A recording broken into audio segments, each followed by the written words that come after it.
فلا أقسم بمواقع النجوم وإنه لقسم لو تعلمون عظيم إنه لقرآن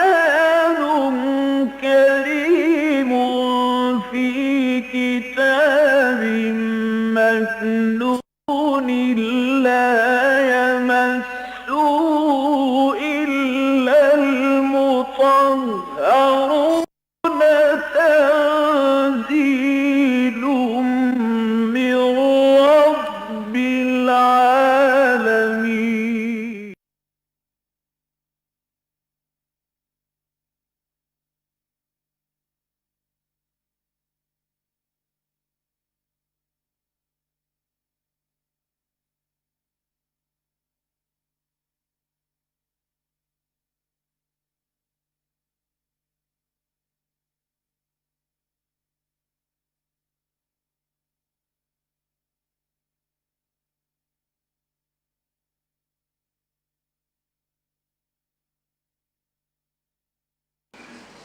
خصوصاً علی افضلہم وخاتم النبیین محمد الامین وعلی آلہ وصحبہ اجمعین.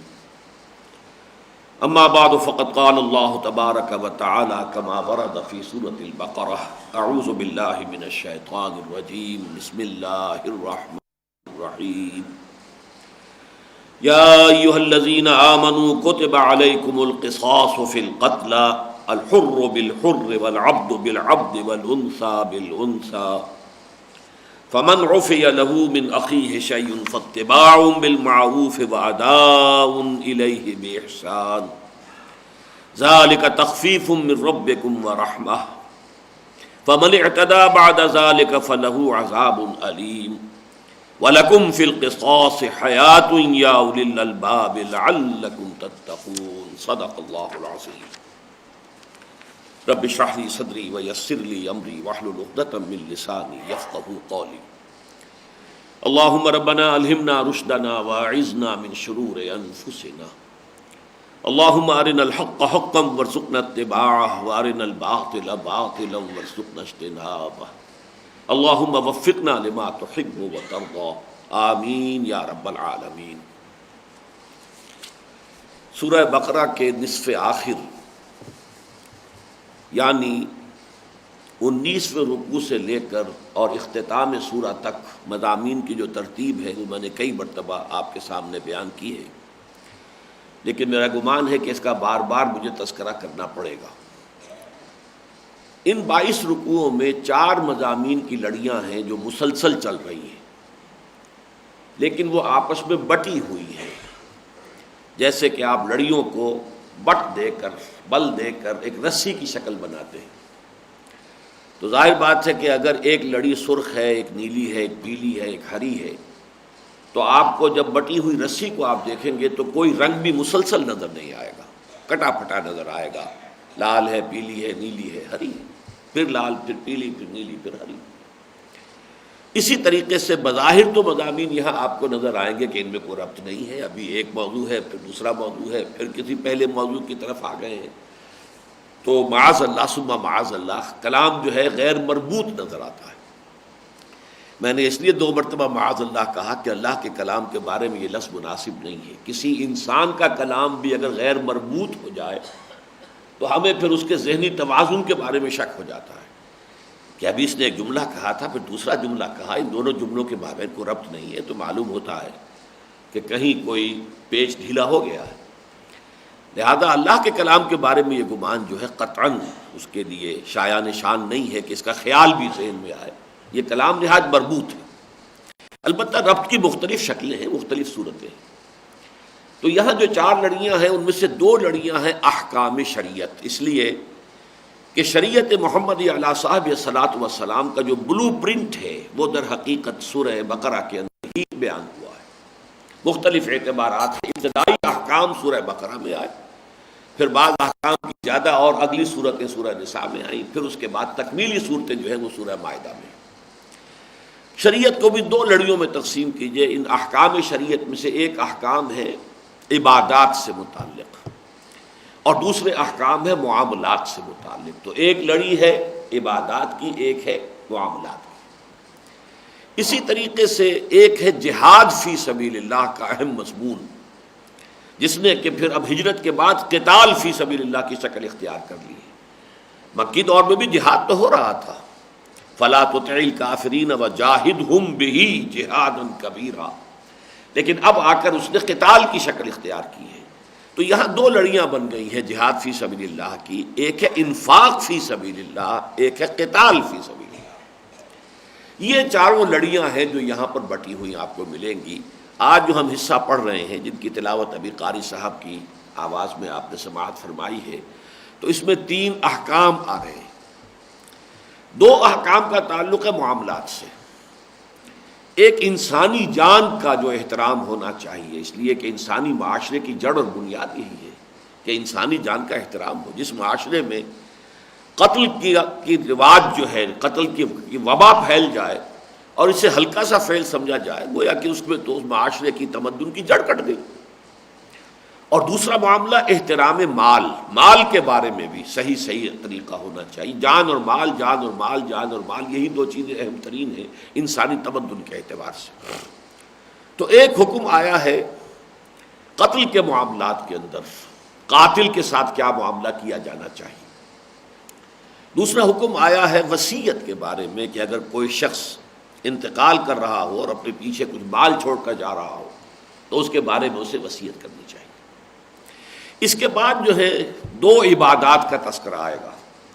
چنانچہ 23واں رکوع پورا کا پورا جو ہے احکام صوم پر مشتمل ہے، احکام و حکمت صوم. اس کے بعد پھر 24ویں رکوع میں بات شروع ہو جائے گی اور 2 رکوعوں تک چلے گی، اور وہ ہوں گی احکام حج، مناسک حج. اور ان دونوں کے مابین سینڈوچڈ ہے حکم قتال. اور یہ کیوں ایسا ہوا کہ اس حکم قتال کو احکام صوم اور احکام حج کے درمیان لایا گیا؟ یہ پھر جب ہم اس مقام پر پہنچیں گے تو اس کی جو حکمت ہے وہ میں اس وقت بیان کروں گا. تو اس وقت صرف تمہیداً یہ ذہن میں رکھیے کہ آج ہم 3 احکام کا مطالعہ کریں گے. پہلا حکم ہے قتل سے متعلق، دوسرا حکم ہے وصیت سے متعلق، تیسرا حکم ہے روزے کے ضمن میں ابتدائی حکم. یا ایھا الذین آمنوا، اہل ایمان، کتب علیکم القصاص فی القتلی، اے ایمان والو تم پر فرض کر دیا گیا، واجب کر دیا گیا قصاص کا معاملہ. قتلہ جو ہے اس میں اتفاق ہے کہ یہ قتیل کی جمع ہے. فعیل کے وزن پر جو صفت المشبہ آتی ہے وہ فاعل بھی ہو سکتی ہے اور مفعول سے بھی ہو سکتی ہے، لیکن یہاں یہ مفعول کے معنی میں ہے، مقتول کے معنی میں قتیل، اور اس کی جمع ہے قتلہ. تو جو بھی کوئی قتل ہو جائیں تمہارے ہاں، ان کے ضمن میں اللہ نے تم پر واجب کر دیا ہے، فرض کر دیا ہے قصاص کے معاملے کو. قصاص پر ابھی مجھے گفتگو کرنی ہوگی، لیکن سب سے پہلے میں چاہتا ہوں کہ یہ کتب علیکم کے الفاظ کو آپ نوٹ کر لیں، اس لیے کہ یہاں تینوں حکم اسی لفظ سے آ رہے ہیں. کتب علیکم القصاص، آگے چل کر آیا کتب علیکم اذا حضر احدکم الموت ان ترک خیرا الوصیہ، پھر آگے آیا کتب علیکم الصیام. تو یہ اصل میں اصطلاح ہے. قرآن مجید میں کسی چیز کو واجب یا فرض قرار دینے کے لیے یہ اصطلاح استعمال ہوتی ہے. اور اس کے حوالے سے اصل میں جو چاہتا ہوں کہ بحقیقت آپ ذہن نشین کر لیں وہ یہ ہے کہ کتاب کا لفظ بحیثیت مجموعی جب قرآن میں آتا ہے تو وہ احکام شریعت کے لیے آتا ہے. ویسے تو کتاب قرآن پوری ایک کتاب ہے، اللہ کی کتاب ہے، اس میں احکام شریعت بھی ہے، اس میں حکمتیں بھی بیان ہوئی ہیں، اس میں انبیاء اور رسول کے قصص اور حالات و واقعات بھی ہیں، اس میں ایمانیات سے بحث بھی ہے. لیکن جب آپ ان کو مختلف حصوں میں تقسیم کریں گے تو پھر لفظ کتاب جو ہے اس کا اطلاق ہوگا احکام شریعت پر. اور کوتبہ لکھ دیا گیا یعنی واجب کر دیا گیا، فرض کر دیا گیا. جیسے کہ استعارہ ہے، لکھ دینا کا مطلب طے ہو گیا، اب اس کے بارے میں کوئی جھگڑا نہیں ہوگا، اب اس کے بارے میں کوئی اختلاف کی گنجائش نہیں ہے، طے شد، ایک بات طے ہو گئی اور لکھ دی گئی. اور علیکم یہ گویا کہ تمہارے اوپر، تم پر ایک ذمہ داری کی حیثیت سے اب اس کا بوجھ ڈال دیا گیا ہے، کتب علیکم. اسی لیے نماز جو ہے ہماری جو فرض نمازیں ہیں اس کے لیے بھی لفظ کتابم موقوتا آیا ہے، ان الصلاۃ کانت علی المؤمنین کتابم موقوتا۔ ایک جگہ آیا ہے حتی یبلغ الکتاب اجلہ، یعنی یہ کہ اگر عدت میں ہے کوئی خاتون تو اب اس دوران میں جو ہے کوئی ایسا نہیں ہونا چاہیے کہ کوئی رشتہ جو ہے اسی دوران میں کر لیا جائے۔ یہ تو ہو سکتا ہے کہ تمہارے ذہن میں خیال ہو کہ فلاں خاتون کی عدت ختم ہوگی تو پھر میں نکاح کا پیغام بھیج دوں گا، اور کہیں اشارے کنائے میں کوئی بات کہہ بھی دی جائے تو اس میں بھی حرج نہیں ہے، لیکن یہ کہ ولا تعزموا عقدۃ النکاح حتی یبلغ الکتاب اجلہ، نکاح کی گرہ باندھی نہیں جا سکتی جب تک کہ کتاب اپنی پوری مدت پوری نہ کر لے۔ اب کتاب سے مراد قانون عدت جب تک کہ مکمل نہ ہو جائے اس وقت تک جو ہے وہ نکاح ثانی اس بیوہ کا یا مطلقہ خاتون کا نہیں ہو سکتا۔ تو اس لیے میں نے عرض کیا ہے کہ یہ چونکہ قرآن مجید کی اہم ترین آیات میں سے وہ آیات بھی ہیں جن میں نبی اکرم صلی اللہ علیہ وسلم کے جو فرائض چہارگانہ بیان ہوئے اور 4 جگہ آئے ہیں قرآن مجید میں۔ حضرت ابراہیم حضرت اسماعیل کی دعا میں ربنا وابعث فیہم رسولا منہم یتلو علیہم آیاتک ویعلمہم الکتاب والحکمۃ ویزکیہم، پھر اس دعا کی قبولیت کا اعلان ہوا ہے 18ویں رکوع میں کما ارسلنا فیکم رسولا منکم یتلو علیکم آیاتنا ویزکیکم ویعلمکم الکتاب والحکمہ۔ پھر اگلی سورۃ آل عمران میں پھر دہرایا گیا، تیسری مرتبہ مضمون آ رہا ہے لقد من اللہ علی المؤمنین اذ بعث فیہم رسولا من انفسہم یتلو علیہم آیاتہ ویزکیہم ویعلمہم الکتاب والحکمہ۔ اور پھر بہت ہی ایک جلالت شان کے ساتھ اس کا تذکرہ آیا ہے سورہ جمعہ میں، هو الذی بعث فی الامیین رسولا منہم یتلو علیہم آیاتہ ویزکیہم ویعلمہم الکتاب والحکمہ۔ تو ان آیات میں اصل میں یہ چاروں چیزیں جو بیان ہوئی ہیں یہ قرآن کے 4 مضامین ہیں، 4 حصے ہیں۔ قرآن مجید کا ایک حصہ وہ ہے کہ جو ایمانیات کے دلائل پر مشتمل ہے، ایمانیات کے ضمن میں جو شکوک و شبہات ہیں ان کے ابطال پر مشتمل ہے۔ پھر قرآن مجید کا ایک حصہ احکام شریعت پر مشتمل ہے، قرآن مجید کا کچھ حصہ جو ہے تزکیہ نفس کے مضامین پر مشتمل ہے، اور قرآن مجید کا کچھ حصہ جو ہے وہ حکمت پر مبنی ہے۔ تو یہ چاروں چیزیں کوئی علیحدہ علیحدہ نہیں ہے، بلکہ چاروں چیزیں در حقیقت قرآن مجید ہی کے 4 مضامین کی طرف اشارہ کر رہی ہیں۔ تو کتاب جو ہے یعلمہم الکتاب والحکمہ، تو احکام والحکمہ، یعلمہم الاحکام والحکمہ، وہ انہیں تعلیم دیتا ہے احکام کی بھی، اور احکام کی تعلیم کے ساتھ ہی حکمت، اس لیے کہ قرآن کا دیا ہوا کوئی حکم جو ہے وہ حکمت سے خالی نہیں ہے۔ ویسے بھی ایک مقولہ ہے فعل الحکیم لا یخلو عن الحکمہ، کوئی حکیم ہستی ہو تو اس کا کوئی فعل بھی حکمت سے خالی نہیں ہوتا، کوئی بھی اس کی حرکت ہو تو آپ دیکھیں گے اس کے پیچھے کوئی پرپس ہے، کوئی مقصد ہے، کوئی غایت ہے، ایسے ہی الٹپ کوئی کام نہیں کر رہا ہے۔ کوئی الٹپ کام کر رہا ہو تو پھر اس کے دماغی توازن کے بارے میں شبہ ہو جائے گا، لیکن کوئی حکیم انسان ہو، ویل کمپوزڈ پرسنالٹی ہو، جس کی کہ ذہنی، فکری، جذباتی یہ مختلف جو پہلو ہیں وہ مربوط ہیں آپس میں، کمپوزڈ ہیں، تو ظاہر بات ہے کہ وہ شخص جو ہے اس کے ہر فعل میں ایک حکمت ہوگی، ایک مقصد مضمر ہوگا۔ تو اللہ تعالیٰ کا ہر حکم جو ہے حکمت پر مبنی ہے، لہذا احکام والحکمہ وَيُعَلِّمُهُمُ الْكِتَابَ وَالْحِکْمَةَ، گویا کہ اس کا مفہوم ہم لیں گے وَيُعَلِّمُهُمُ الْأَحْکَامَ وَالْحِکْمَةَ۔ كُتِبَ عَلَيْكُمُ الْقِصَاصُ فِي الْقَتْلَى۔ اب یہ قصاص کے لفظ کے بارے میں خاصی مجھے محنت کرنی پڑی ہے، اس لیے کہ ہمارے ہاں بعض مترجمین نے، حضرت شیخ الہند نے بھی اور ان کے اتباع میں مولانا تھانوی نے بھی، اور ان کے متبعین میں پھر مولانا مفتی محمد شفیع صاحب نے بھی، سب قصاص کا مفہوم لیا برابری، مساوات۔ لیکن واقعہ یہ ہے کہ جب لغوی تحقیق کی جائے تو اس کی اصل بنیاد کچھ اور بنتی ہے۔ قصص کا لفظ، قاف صاد صاد، قصص کا لفظ یہ آتا ہے کسی کے پیچھے پیچھے چلنا، کسی کے نقش پا کے مطابق قدم لگاتے ہوئے قدم پر قدم آگے بڑھنا، یہ عربی زبان میں اس لفظ کا اصل مفہوم ہے۔ چنانچہ قرآن مجید میں یہ لفظ اس مفہوم میں بکثرت استعمال ہوا ہے۔ مساوات اور مکافات کا مفہوم اس کے اندر ثانوی طور پر داخل ہو جائے گا، لیکن وہ میں ابھی عرض کروں گا، لیکن بنیادی طور پر اس کی لغوی اصل میں یہ مفہوم شامل نہیں ہے۔ چنانچہ دیکھیے سورہ کہف میں آتا ہے فَارْتَدَّا عَلَىٰ آثَارِهِمَا قَصَصًا۔ جب حضرت موسیٰ اور حضرت خضر یہ دونوں سفر پر تھے اور جو جگہ تھی جہاں پر کہ حضرت خضر سے ملاقات ہونی چاہیے، حضرت موسیٰ اور ان کے جو نوجوان خادم تھے یوشع ابن نون، یہ دونوں سفر پر تھے، حضرت خضر سے ملاقات کی جو جگہ اللہ نے بیان فرمائی تھی اس سے وہ آگے نکل گئے، وہ مچھلی اس مقام پر غائب ہو گئی تھی، لیکن خادم جو ہیں یوشع ابن نون وہ بتانا بھول گئے۔ لیکن جب آگے جا کر پوچھا کہ ہمیں تو تکان لاحق ہو گئی ہے، لے آؤ وہ ناشتہ جو ہمارے ساتھ تھا، وہ بھنی ہوئی تلی ہوئی مچھلی تھی، انہوں نے کہا جی وہ تو میں آپ کو بتانا بھول گیا، عجیب واقعہ ہوا تھا، ہم ذرا اس چٹان کے پاس ٹھہرے تھے تو وہ تو مچھلی زندہ ہو کر اور پانی کے اندر اتر گئی۔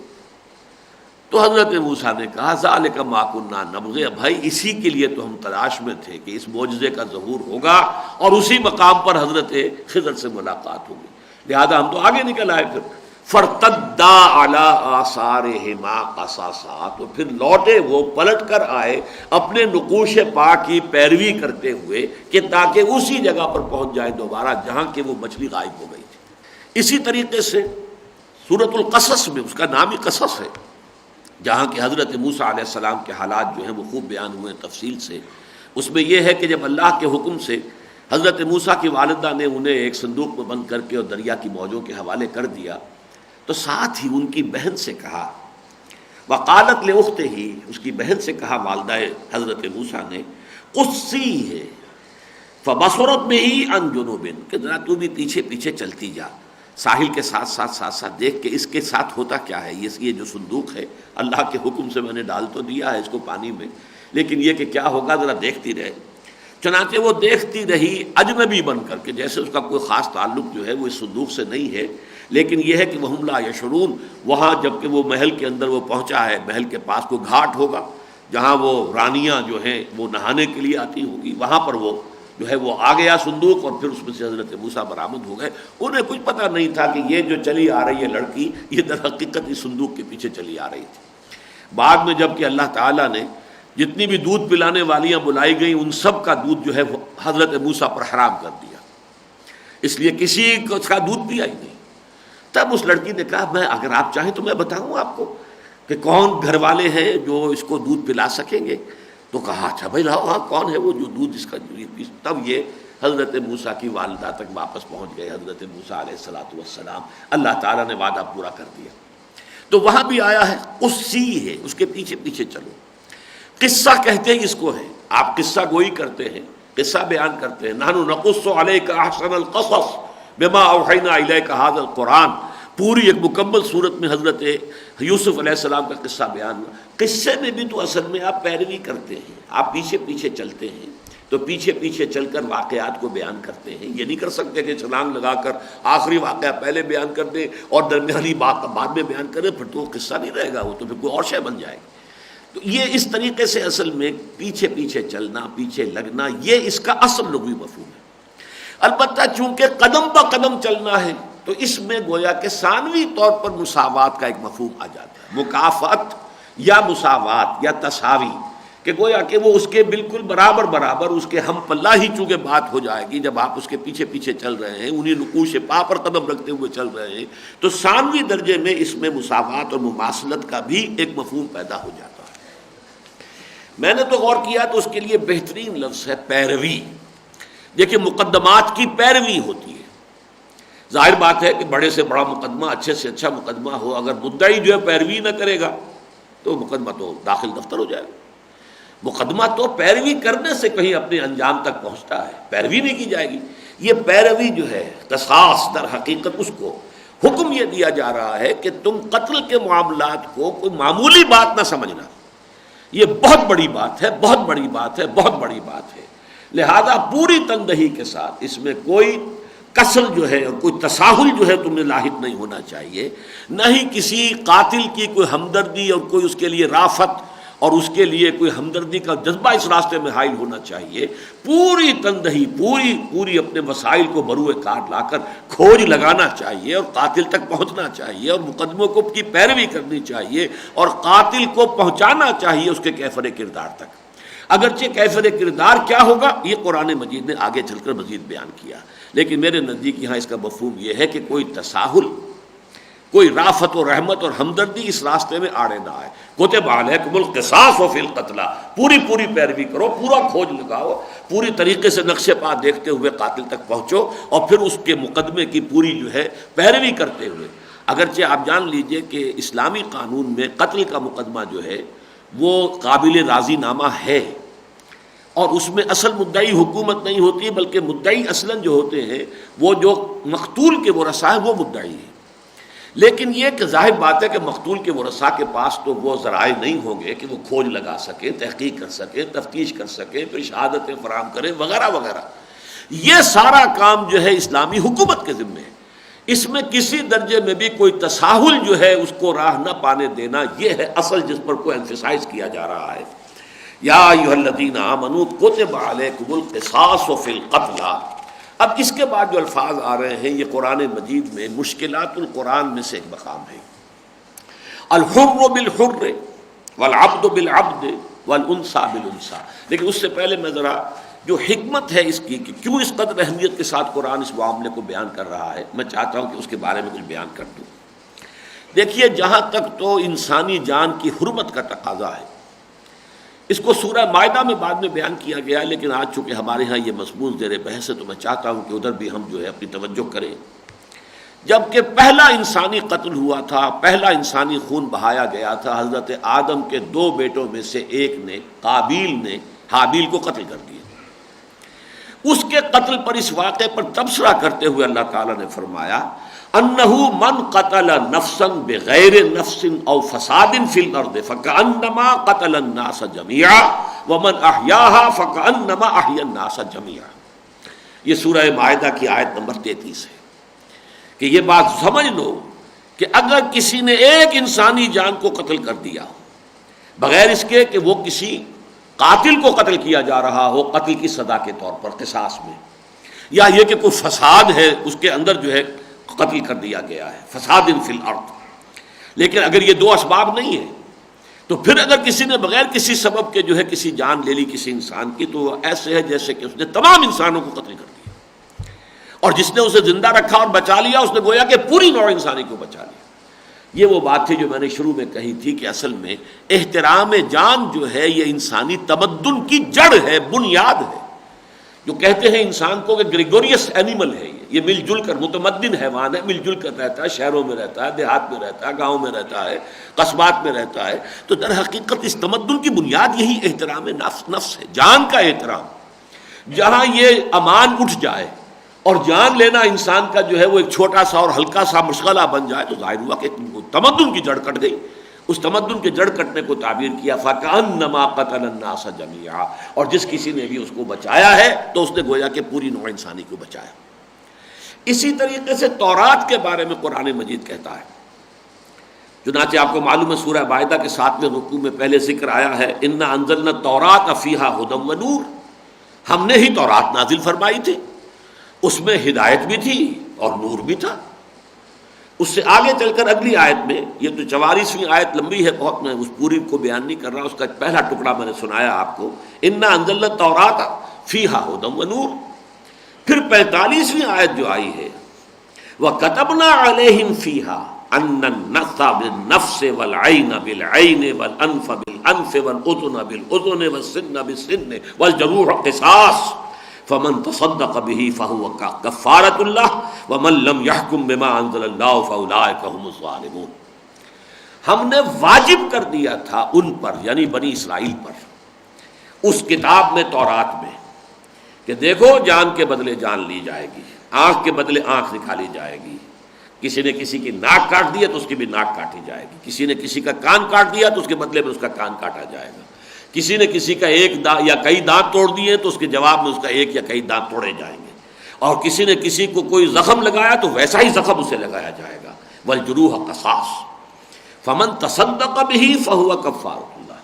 تو جس کسی نے بھی صدقہ کر دیا، معاف کر دیا کہ ٹھیک ہے اس نے تو میرا دانت توڑ دیا، اس بے وقوف نے جذبات میں آ کے، میں بدلہ نہیں لیتا، میں اسے معاف کرتا ہوں، تو یہ صدقہ ہے.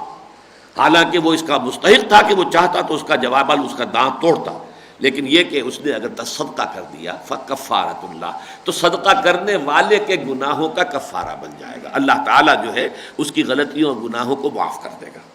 فمن تصدق به فهو کفارۃ اللہ ومن لم يحكم بما انزل الله فاولئک هم الظالمون، اور جان لو کہ جو اللہ کی اتاری ہوئی شریعت کے مطابق فیصلے نہیں کرتے پھر وہی ظالم۔ یہ قانون تورات کا قرآن بیان کر رہا۔ بدقسمتی سے جو تورات آج ہمارے پاس ہے اس میں یہ آخری ٹکڑا نہیں ہے، یہ تو ہے جان کے بدلے جان اور یہ کہ پورا بدلہ دیا جائے گا، لیکن یہ فمن تصدق به فهو کفارۃ یہ سرے سے ہی نہیں، اس لیے نہ کہ یہ تاریخی طور پر ثابت ہے کہ اصل تورات تو گم ہو گئی تھی۔ 587 قبل مسیح میں جب نبوکدنضر نے برباد کیا ہے یروشلم کو، اور وہاں جو ہے 6 لاکھ یہودیوں کو قتل کیا، 6 لاکھ کو کیپٹیو بنا کر اسیر بنا کر بیبیلونیا لے گیا، تو اصل تورات اس وقت سے گم ہے۔ اس کے کوئی 100-150 برس بعد اپنی یادداشتوں سے انہوں نے دوبارہ تورات مرتب کی ہے، تو اس میں غلطیاں آ گئی، کچھ چیزیں رہ گئی، کچھ غلط چیزیں شامل ہو گئی۔ اس کا ایک پھر مظہر ہے، وہ بھی ابھی میں آپ سے عرض کروں گا کہ یہاں جو ایک خاص مکافات اور برابری کا معاملہ جو زیر بحث آ رہا ہے اگلے الفاظ میں اس آیت کے، اس کے پس منظر میں یہ ہے کہ یہود کے ہاں یہ افراط ہو گئی تھی کہ لازماً جان کے بدلے جان لی جائے گی۔ وہ اصل میں ویسے بھی بہت سخت اور کرخت قسم کی قانون پسندی اور شریعت کا جو ہے ظاہر، اس کو مضبوطی سے تھامنے کا معاملہ، اس کے ظاہر کو، اس کی حکمت، اس کی روح سے بالکل کوئی توجہ اس کی طرف نہیں، غافل۔ لیکن یہ کہ ظاہر الفاظ کو جو ہے پکڑ کر بیٹھ جانا، یہ ان کا ایک مزاج بن گیا تھا۔ ان کے ہاں یہ عفو کا یا یہ کہ دیت کا یا معاف کر دینے کا کوئی تصور نہیں رہا، بلکہ قتل کے بدلے قتل، ایک ہی شکل رہ گئی تھی۔ حالانکہ میں نے جیسا کہ اسی لیے آپ کو سنائی آیت سورہ مائدہ کی، قرآن کی گواہی یہ ہے کہ تورات میں بھی یہ موجود تھا کہ فمن تصدق به فهو خیر کفارۃ اللہ، لیکن یہ کہ بہرحال ان کے مزاج کی وجہ سے، جیسے مزاج ہوتا ہے ویسے اس کے مطابق پھر چیزیں مرتب ہوتی چلی جاتی ہیں، وہ حصہ ان کے ہاں سے غائب ہو گیا۔ اب اس کے بالکل برعکس کیفیت ہو گئی نصارہ کے ہاں، عیسائیوں کے ہاں۔ چونکہ حضرت مسیح علیہ السلام نے آ کر دین کی روح کو زیادہ نمایاں کیا، اور یہودی علماء پر تنقیدیں یہ کی کہ تم دین کی جو ہے وہ خالی خولی شریعت جو ہے اس کے ظاہر کو لے کر بیٹھے ہوئے ہو، یہ بالکل ایسے ہے کہ جیسے قبر کے اندر جو ہے وہ گلی سڑی ہڈیوں کے سوا کچھ بھی نہیں ہے، تم نے اوپر جو ہے بڑے پردے اچھے جو ہیں چادریں ڈالی ہوئی، اندر کیا گلی سڑی ہڈیاں ہیں، تو تم تو در حقیقت مچھر چھانتے ہو اور سموچے اونٹ نکل جاتے ہو۔ روح جو ہے دین کی وہ تمہارے سامنے نہیں ہے، بلکہ تمہارے سامنے اس کا ظاہر ہے صرف۔ اب ان کے ہاں جو ہے، اور جیسا کہ قرآن مجید کی گواہی ہے سورہ حدید میں، وَجَعَلْنَا فِي قُلُوبِ الَّذِينَ اتَّبَعُوهُ رَأْفَةً وَرَحْمَةً، کہ جو حضرت مسیح علیہ السلام کے پیروکار ہوئے، اللہ تعالیٰ فرماتے ہیں کہ ہم نے ان کے دلوں میں رافت اور رحمت اور نرمی اور ہمدردی، یہ جذبات زیادہ پیدا کر دیے۔ وہ جو کٹھور دل ہو گئے تھے جو یہود، ثُمَّ قَسَتْ قُلُوبُكُمْ فَهِيَ كَالْحِجَارَةِ أَوْ أَشَدُّ قَسْوَةً، کہ پھر تمہارے دل سخت ہوتے چلے گئے تو وہ پتھروں کے مانند بلکہ ان سے بھی زیادہ سخت ہو گئے۔ تو اس کے جواب میں رد عمل میں یہاں معاملہ یہ ہو گیا، دوسری انتہا کو نکل گیا، تفرید، معافی۔ اس معافی کے اثرات آج آپ مغربی تہذیب میں دیکھ رہے ہیں، اسی اصل میں اس تعلیم کے پیش نظر کہ کیپٹل پنشمنٹ ہی کو وہ ختم کرنا چاہتے ہیں، جان کے بدلے جان بھی نہیں لینے کا سوال پیدا ہوتا۔ بہت کم ممالک میں کہیں رہ گیا ہے، اکثر و بیشتر جو کیپٹل پنشمنٹ جو ہے وہ ختم کر رہے ہیں، حالانکہ اس کی بڑی حکمت ہے، اس کی بڑی ضرورت ہے، قرآن مجید اس کو آگے چل کر بیان کرے گا، لیکن یہ کہ دوسری انتہا پر یہ نکل گئے۔ حضرت مسیح کا وہ مشہور واقعہ ہے، انجیل میں ہے، ایک عورت زنا کی مرتکب ہوئی، ثبوت بھی ہو گیا، اب اسے لوگ جو ہے لے کے جا رہے تھے رجم کرنے کے لیے، تو وہ جو ہے آگے آگے دوڑ رہی تھی، بھاگ رہی تھی، جانا چاہتی تھی، اور پورا موب اسے جو ہے چیز کر رہا تھا کہ اس کو پکڑ کر کسی درخت سے باندھے اور پھر اس کے اوپر پتھراؤ کرے۔ حضرت مسیح کا گزر ہو گیا، پوچھا کیا معاملہ، بتایا گیا یہ ہے کہ زنا کا ارتکاب کیا ہے، اب یہ رجم کرنا ہے۔ حضرت مسیح نے کہا ٹھیک ہے، قانون یہی ہے، لیکن دیکھو اس کو پہلا پتھر وہ مارے کہ جس نے خود کبھی زنا نہ کیا ہو۔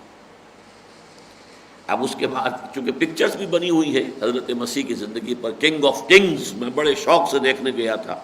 1962 میں، جبکہ مجھے تقریباً سمجھیے کہ 12-15 سال ہو گئے تھے، فلم بینی میں چھوڑ چکا تھا، لیکن کراچی میں مقیم تھا اس زمانے میں، تو یہ کنگ آف کنگز جب پکچر آئی ہے تو میں نہیں اپنے آپ کو روک سکا، میں نے جا کر دیکھا، اس لیے کہ مجھے بائبل سے بہت دلچسپی رہی ہے اپنے زمانہ طالب علم ہی سے۔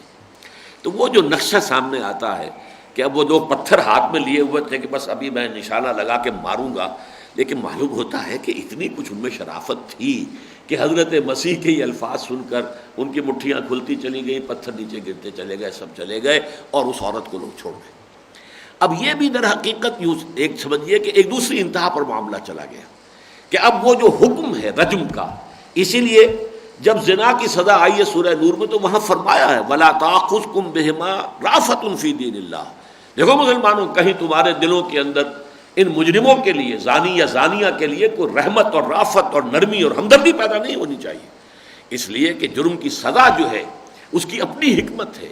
معاشرہ جو ہے درست نہیں رہے گا اگر مجرموں کو سزا نہ دی جائے، اور سزا بھی ایسی کہ جو عبرت انگیز ہو، کہ ایک کو سزا ملے اور ہزاروں اور لاکھوں کو جو ہے ان کے رونگٹے کھڑے ہو جائیں اور ان کو عبرت حاصل ہو جائے، ورنہ یہ کہ سب کے جرم عام ہو جائے گا۔ تو یہ ہے وہ حکمتیں جو میں نے چاہا کہ چونکہ یہود کے ہاں ایک انتہا، نصارہ کے ہاں دوسری انتہا۔ اچھا، عرب معاشرے میں کیا تھا ان آیات کے اترنے سے پہلے؟ وہاں وہ تقسیم کرتے تھے، تین طرح کی تقسیمیں تھیں۔ ایک شریف انسان ہے، ایک ذرا گھٹیا درجے کا وزیر ہے، رذیل ہے، اس کی کوئی حیثیت نہیں ہے، ظاہر بات ہے ان کی جانیں برابر تو نہیں ہو سکتی۔ اگر کسی وزیر انسان نے کسی شریف انسان کو، باعزت انسان کو قتل کر دیا ہے تو اس کے بدلے میں صرف ایک جان لینا کافی نہیں ہے، بلکہ اس کے خاندان کے کئی جانیں لی جائیں گی۔ یا یہ ہے کہ اسی طریقے سے ایک آزاد ہے، غلام ہے، تو غلام نے اگر قتل کیا کسی آزاد کو تو ایک غلام کی جان تو کفایت نہیں کرے گی، پھر کئی غلام ہو۔ یا یہ کہ اس کی جگہ پر بھی اس قبیلے کا کوئی آقا جو ہے اس کو اس کی جگہ پر قتل کیا جائے، تب جا کر برابری ہوگی۔ اسی طریقے سے عورت نے قتل کر دیا مرد کو، تو اگر جواب میں صرف عورت قتل ہو گئی تو قتل تو پورا جو ہے بدلہ تو نہیں ملا، کہاں عورت کہاں مرد۔ لہٰذا اس کے اندر وہ فرق کرتے تھے۔ چنانچہ آپ کے علم میں ہوگا کہ اوس اور خزرج کے مابین بھی یہ تھا حضور کی تشریف آوری سے پہلے، کہ چونکہ یہ دو بڑے قبیلے تھے کہ جو مدینے میں آباد تھے، خزرج زیادہ بڑا تھا، اوس چھوٹا تھا۔ یہی وجہ ہے کہ جب آپ نے حضور نے صلی اللہ علیہ وسلم بیعت عقبہ ثانیہ کے بعد 12 نقباء مقرر کیے انصار مدینہ کے لیے، تو 9 ان میں سے تھے خزرج سے اور صرف 3 تھے اوس میں سے۔ وہی 1 اور 3 کی نسبت جو ہے وہ وہاں ان کے قتل کے مقدمات میں بھی تھی کہ اگر کوئی خزرجی کسی اوسی کو قتل کرے گا تو جتنی دیت دینی پڑے گی، اگر اوسی خزرجی کو قتل کرے گا تو اس سے 3 گنا دیت دینی پڑے گی، اس لیے کہ اوسی کی جان کی قیمت جو ہے گویا کہ خزرجی کسی شخص کی جان کی قیمت کے 1/3 ہے۔ یہ پس منظر تھا کہ جس میں یہ آیات نازل ہو رہی ہیں اور جن میں ایک برابری کا تصور دیا جا رہا ہے۔ فرمایا الحر بالحر والعبد بالعبد والانثى بالانثى۔ اب یہاں ترجمے 2 طریقے سے کیے گئے ہیں۔ ایک طریقہ تو جیسے کہ میں نے پہلے بھی کبھی ذکر کیا ہے، اور میری کتاب جو ہے دعوت رجوع القرآن، اس میں میں نے اپنے 4 سورسز قرآن مجید کی جو بھی میں نے علم حاصل کیا ہے اس میں، اس کے بعد اپنا غور تدبر تفکر بھی ہے، لیکن بنیادی 4 سورسز ہیں۔ ان میں سے مثلا ایک سورس ہے ابوین، جنہیں میں کہتا ہوں ابو الکلام ابو العلا، یہ دونوں کے نام ابو سے ہیں تو ابوین میں نے کہا ہے۔ 2 شیخین ہیں، شیخ الہند مولانا محمود حسن اور شیخ الاسلام مولانا شبیر احمد عثمانی، یہ میرے سامنے اس وقت بھی انہی کا قرآن ہے۔ ترجمہ شیخ الہند کا ہے، حواشی اس میں پہلے 5 پارے کے حضرت شیخ الہندی کے ہیں، لیکن اس کے بعد جو بقیہ حواشی ہیں ان کی تکمیل کی ہے شیخ الاسلام شبیر احمد عثمانی نے۔ 2 دکترین ہیں، ڈاکٹر اقبال اور ڈاکٹر رفیع الدین، اور یہ اسی طریقے 2 ہی عین ہیں، مولانا فراہی اور مولانا اصلاحی۔ اب میں نے یہ دیکھا ہے آج، کیونکہ اس آیت پر اس درجے میں نے زیادہ تحقیق جو ہے کرنے کی کوشش کبھی پہلے نہیں کی، لیکن آج میں نے تحقیق کی تو میرے 2 ابوین کی رائے تو ایک ہے، باقی سب کی رائے مختلف ہے۔ یعنی اس آیت کا ترجمہ مولانا ابو الکلام آزاد نے اور مولانا سید ابو العلا مودودی نے کیا ہے الحر بالحر، آزاد کی جگہ آزاد ہی قتل ہوگا، یعنی اگر آزاد آدمی نے قتل کیا ہے تو جو مقتول ہے چاہے آزاد ہو چاہے غلام ہو، وہی آزاد قتل کیا جائے جو قاتل ہے۔ والعبد بالعبد، اور اگر قاتل جو ہے وہ بندہ ہے، غلام ہے، تو غلام ہی قتل کیا جائے گا۔ یہ نہیں کہا جائے گا کہ اس نے تو چونکہ قتل کیا ہے آزاد انسان کو، لہذا یا تو 2 غلام ہو یا یہ کہ کوئی اور شکل کمپنسیشن کی جائے، نہیں، یہ جان کے اعتبار سے یہ برابر ہے۔ وہ غلام اور آقا جو ہے، جو بھی آزاد ہے، ان کے درمیان جو ہے، چونکہ ایک حدیث نبوی موجود ہے کہ حضور نے فرمایا المسلمون تکافؤ دماؤہم، تمام مسلمانوں کے خون جو ہے وہ آپس میں بالکل برابر ہے، آزاد ہو غلام ہو، یہ بھی مسلمان ہے وہ بھی مسلمان ہے، خون برابر، جان برابر ہے، جان کی قیمت میں فرق نہیں ہوگا۔ اسی طریقے سے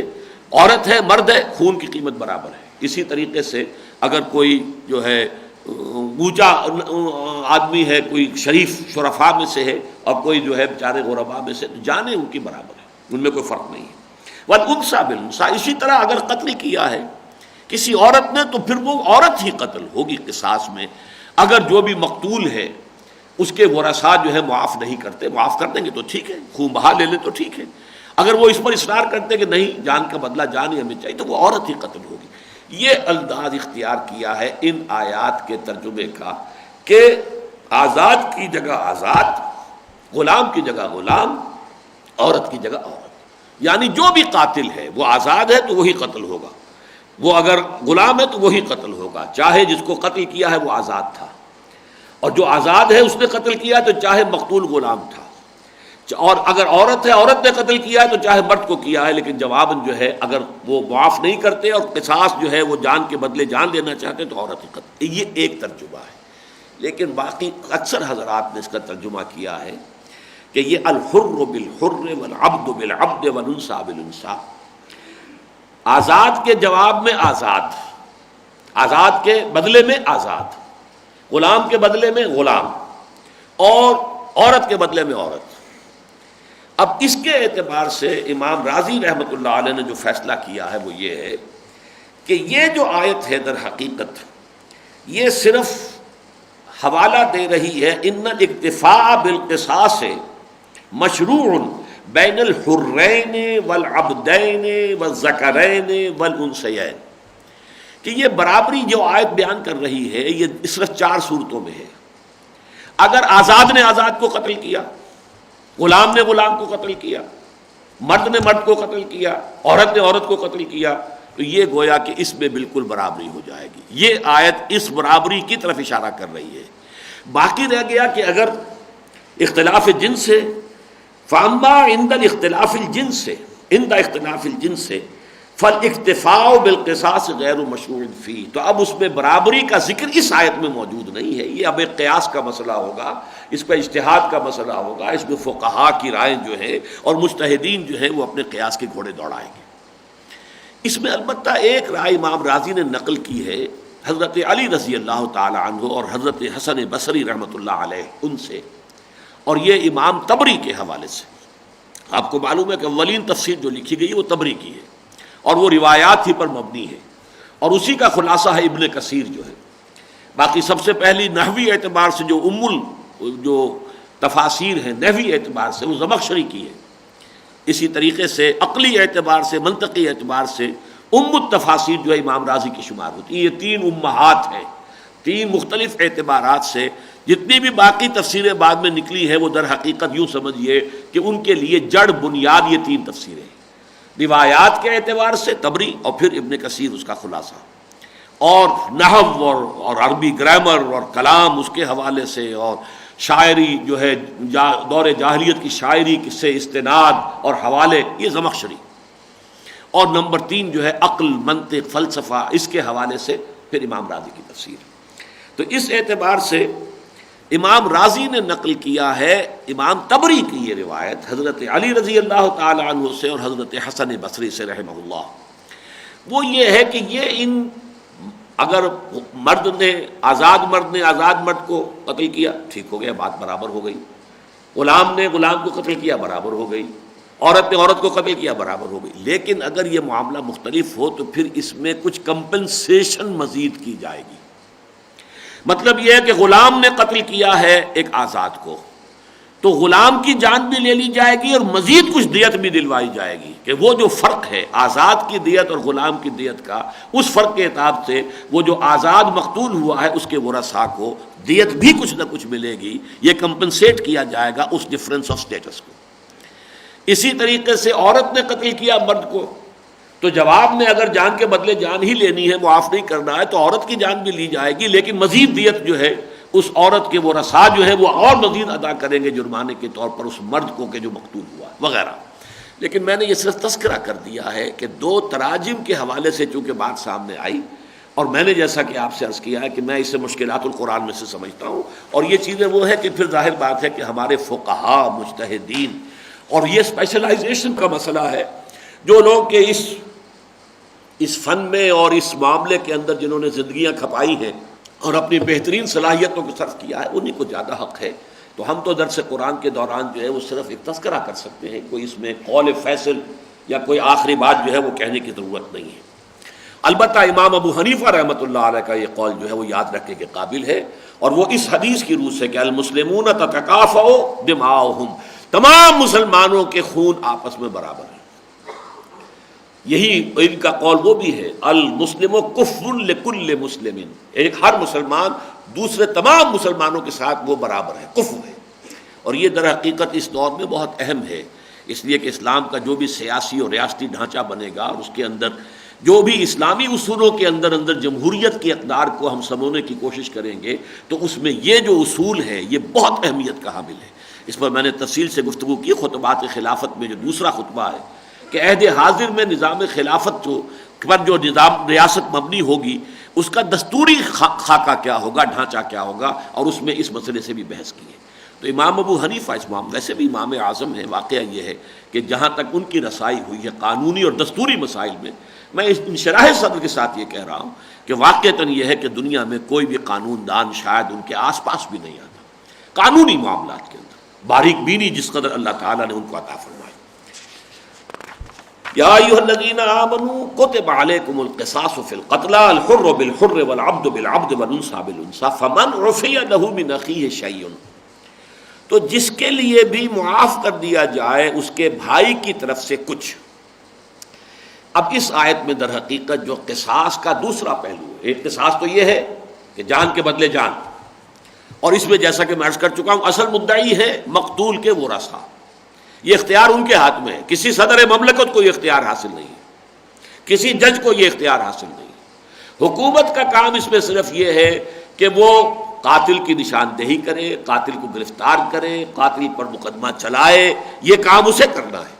لیکن جب فیصلہ ہو گیا کہ یہ قاتل ہے، اب اس قاتل کی جان جو ہے وہ مقتول کے ورثاء کے ہاتھ میں ہے، ایٹ دیئر ڈسپوزل، اس کے رحم پر ہے، وہ چاہے اسے معاف کر دیں۔ اور اس میں بہت بڑی حکمت ہے۔ واقعہ یہ ہے کہ قتل در قتل، پھر قتل جوابی قتل، یہ قوموں کے اندر چلتے رہتے ہیں، اور اس میں واقعہ یہ ہے کہ دو اعتبارات سے، ایک تو یہ کہ ایک گھرانے کا ایک فرد قتل ہو گیا، اب اس کا جو نقصان ہو گیا ہے، اگر قاتل بھی قتل ہو جائے تو اس کے نقصان کی تو کوئی کمپنسیشن نہیں ہے، بلکہ وہ تو ایک اور خاندان کا بھی ایک نقصان ہو گیا، یہی ہوا ہے نا، کمپنسیشن تو کوئی نہیں ہوئی۔ لیکن اگر خون بہا کا معاملہ ہو تو ظاہر بات ہے کوئی کمپنسیشن ہو گئی، کچھ نہ کچھ انہیں رقم مل گئی ہے۔ فرض کیجئے کہ وہ کماؤ ہاتھ تھا، جوان تھا، کنبے کا سپورٹر وہی تھا، تو جیسے آج کل حکومتیں ڈیمیجز دیتی ہیں کہ اگر کوئی ایسے حادثے میں لوگ جو ہیں وہ قتل ہو گئے، اتنے مارے گئے، ہلاک ہو گئے، تو ایک ایک شخص کو جو ہے اتنا ڈیمیجز دیے جا رہے ہیں حکومت کی طرف سے، حالانکہ حکومت قاتل تو نہیں ہے، لیکن یہ ہے کہ بہرحال حادثہ ہوا ہے تو جو لاس ہوا ہے کسی درجے میں اس کو کمپنسیٹ کیا جائے، بیک گڈ کیا جائے۔ اس حوالے سے ایک تو حکمت یہ ہے کہ مقتول کے جو ورثاء ہیں ان کے نقصان کی کسی درجے میں تلافی ہو سکتی ہے کہ ان کو کچھ مال مل جائے، اور دوسرے یہ کہ اگر وہ معافی کر دیں، ویسے تو یہ کہ خون بہا قبول کرنا بھی معافی ہے، جان تو بخش دی انہوں نے، خون بہا کر قبول کیا ہے اور دیت کے اوپر راضی ہو گئے، جان بخش دی ہے، بابا جان ہے اصل شے، تو یہ بھی ان کی طرف سے گویا کہ ایک معافی ہے، ایک نرمی ہے، ایک بھلائی ہے جو کی گئی ہے۔ لیکن یہ کہ اس کا فائدہ کیا ہوتا ہے کہ اب آپ سوچئے کہ اس قاتل کا پورا خاندان کس قدر ممنون احسان ہو گیا اس مقتول کے خاندان کا، ورنہ یہ کہ یہ بھی قتل ہو جاتا تو پھر اس کے بھی بچوں کے اندر وہ جو ہے آگ انتقامی پھر دہکتی، چاہے تو اسی کچھ ہی دنوں کے بعد اور شاید اگلی نسل میں جا کر بھی بیٹا جو ہے پھر قتل کرتا، اور جواباً جو ہے قتل در قتل کا سلسلہ چلتا۔ لیکن یہ کہ اس کے ذریعے سے مرہم جیسے ہوتا رکھا جاتا ہے کہ بس اب بات ختم ہوئی، آگ بجھ گئی۔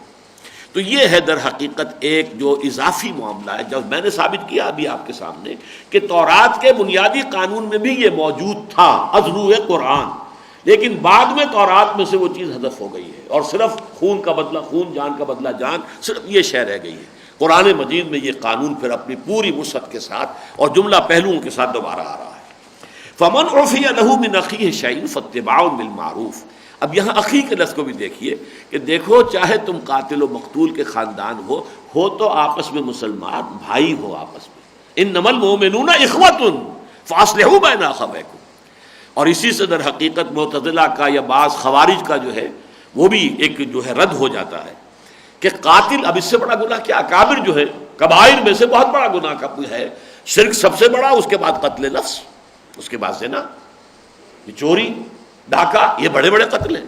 تو قتل نفس جیسے جرم پر بھی یہ نہیں کہ وہ اب کافر ہو گیا ہے، وہ مسلمان نہیں رہا، بلکہ تمہارا بھائی ہے، مسلمان ہے۔ زنا بھی کیا اس نے تبھی تمہارا بھائی ہے، اس کو اگر تم نے فرض کیجیے شادی شدہ تھا اور تم نے رجم کیا ہے پھر بھی اس کی نماز جنازہ تمہیں ادا کرنی ہے کہ وہ تمہارا مسلمان بھائی ہے، وہ کافر نہیں ہو گیا تھا، اسلام کے دائرے سے نہیں نکل گیا تھا۔ تو گناہ کبیرہ کے ارتکاب سے کوئی شخص جو ہے وہ اسلام کے دائرے سے باہر نہیں نکل جاتا بلکہ اخوت اسلامی کے دائرے میں شامل رہتا ہے۔ فمن عفی لہ من اخیہ شیء فاتباع بالمعروف، پھر اس کی پابندی کرنی چاہیے اور اس کا اتباع کرنا چاہیے بھلے طریقے سے۔ جو بھی دیت جو ہے وہ منظوب جو طے ہوئی ہے، اور عام طور پر ہماری فقہ جو ہے اس میں دیت ہے یا تو 100 اونٹ ہو یا 1000 دینار یا 10,000 درہم۔ درہم چاندی کا ہوتا تھا اور جو اس کا وزن ہوتا تھا اس کے حساب سے یہ چاندی بنتی ہے 36 سیر،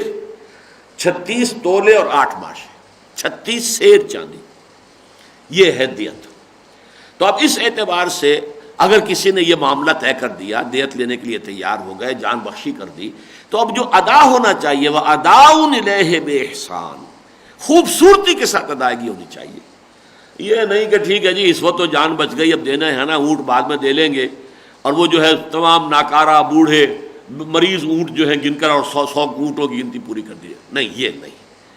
اس میں تو یہ کہ احسان مانو کہ انہوں نے تمہاری جان بخشی کی ہے، فاتباع بالمعروف۔ تو جو بھی معاہدہ ہو گیا، جو بھی بات طے ہو چکی ہے اس کی پابندی کی جائے معروف طریقے سے، بھلے طریقے سے، جس کو کہ معاشرہ خود مانے کہ ہاں یہ صحیح طریقے پر عمل درآمد ہوا ہے۔ وَأَدَاءٌ إِلَيْهِ بِإِحْسَان، اور اس کی ادائیگی ہونی چاہیے احسان، خوبصورتی کے ساتھ، عمدگی کے ساتھ، اعلیٰ شکل کے اندر۔ ذَلِكَ تَخْفِيفٌ مِّن رَبِّكُمْ وَرَحْمَةٌ،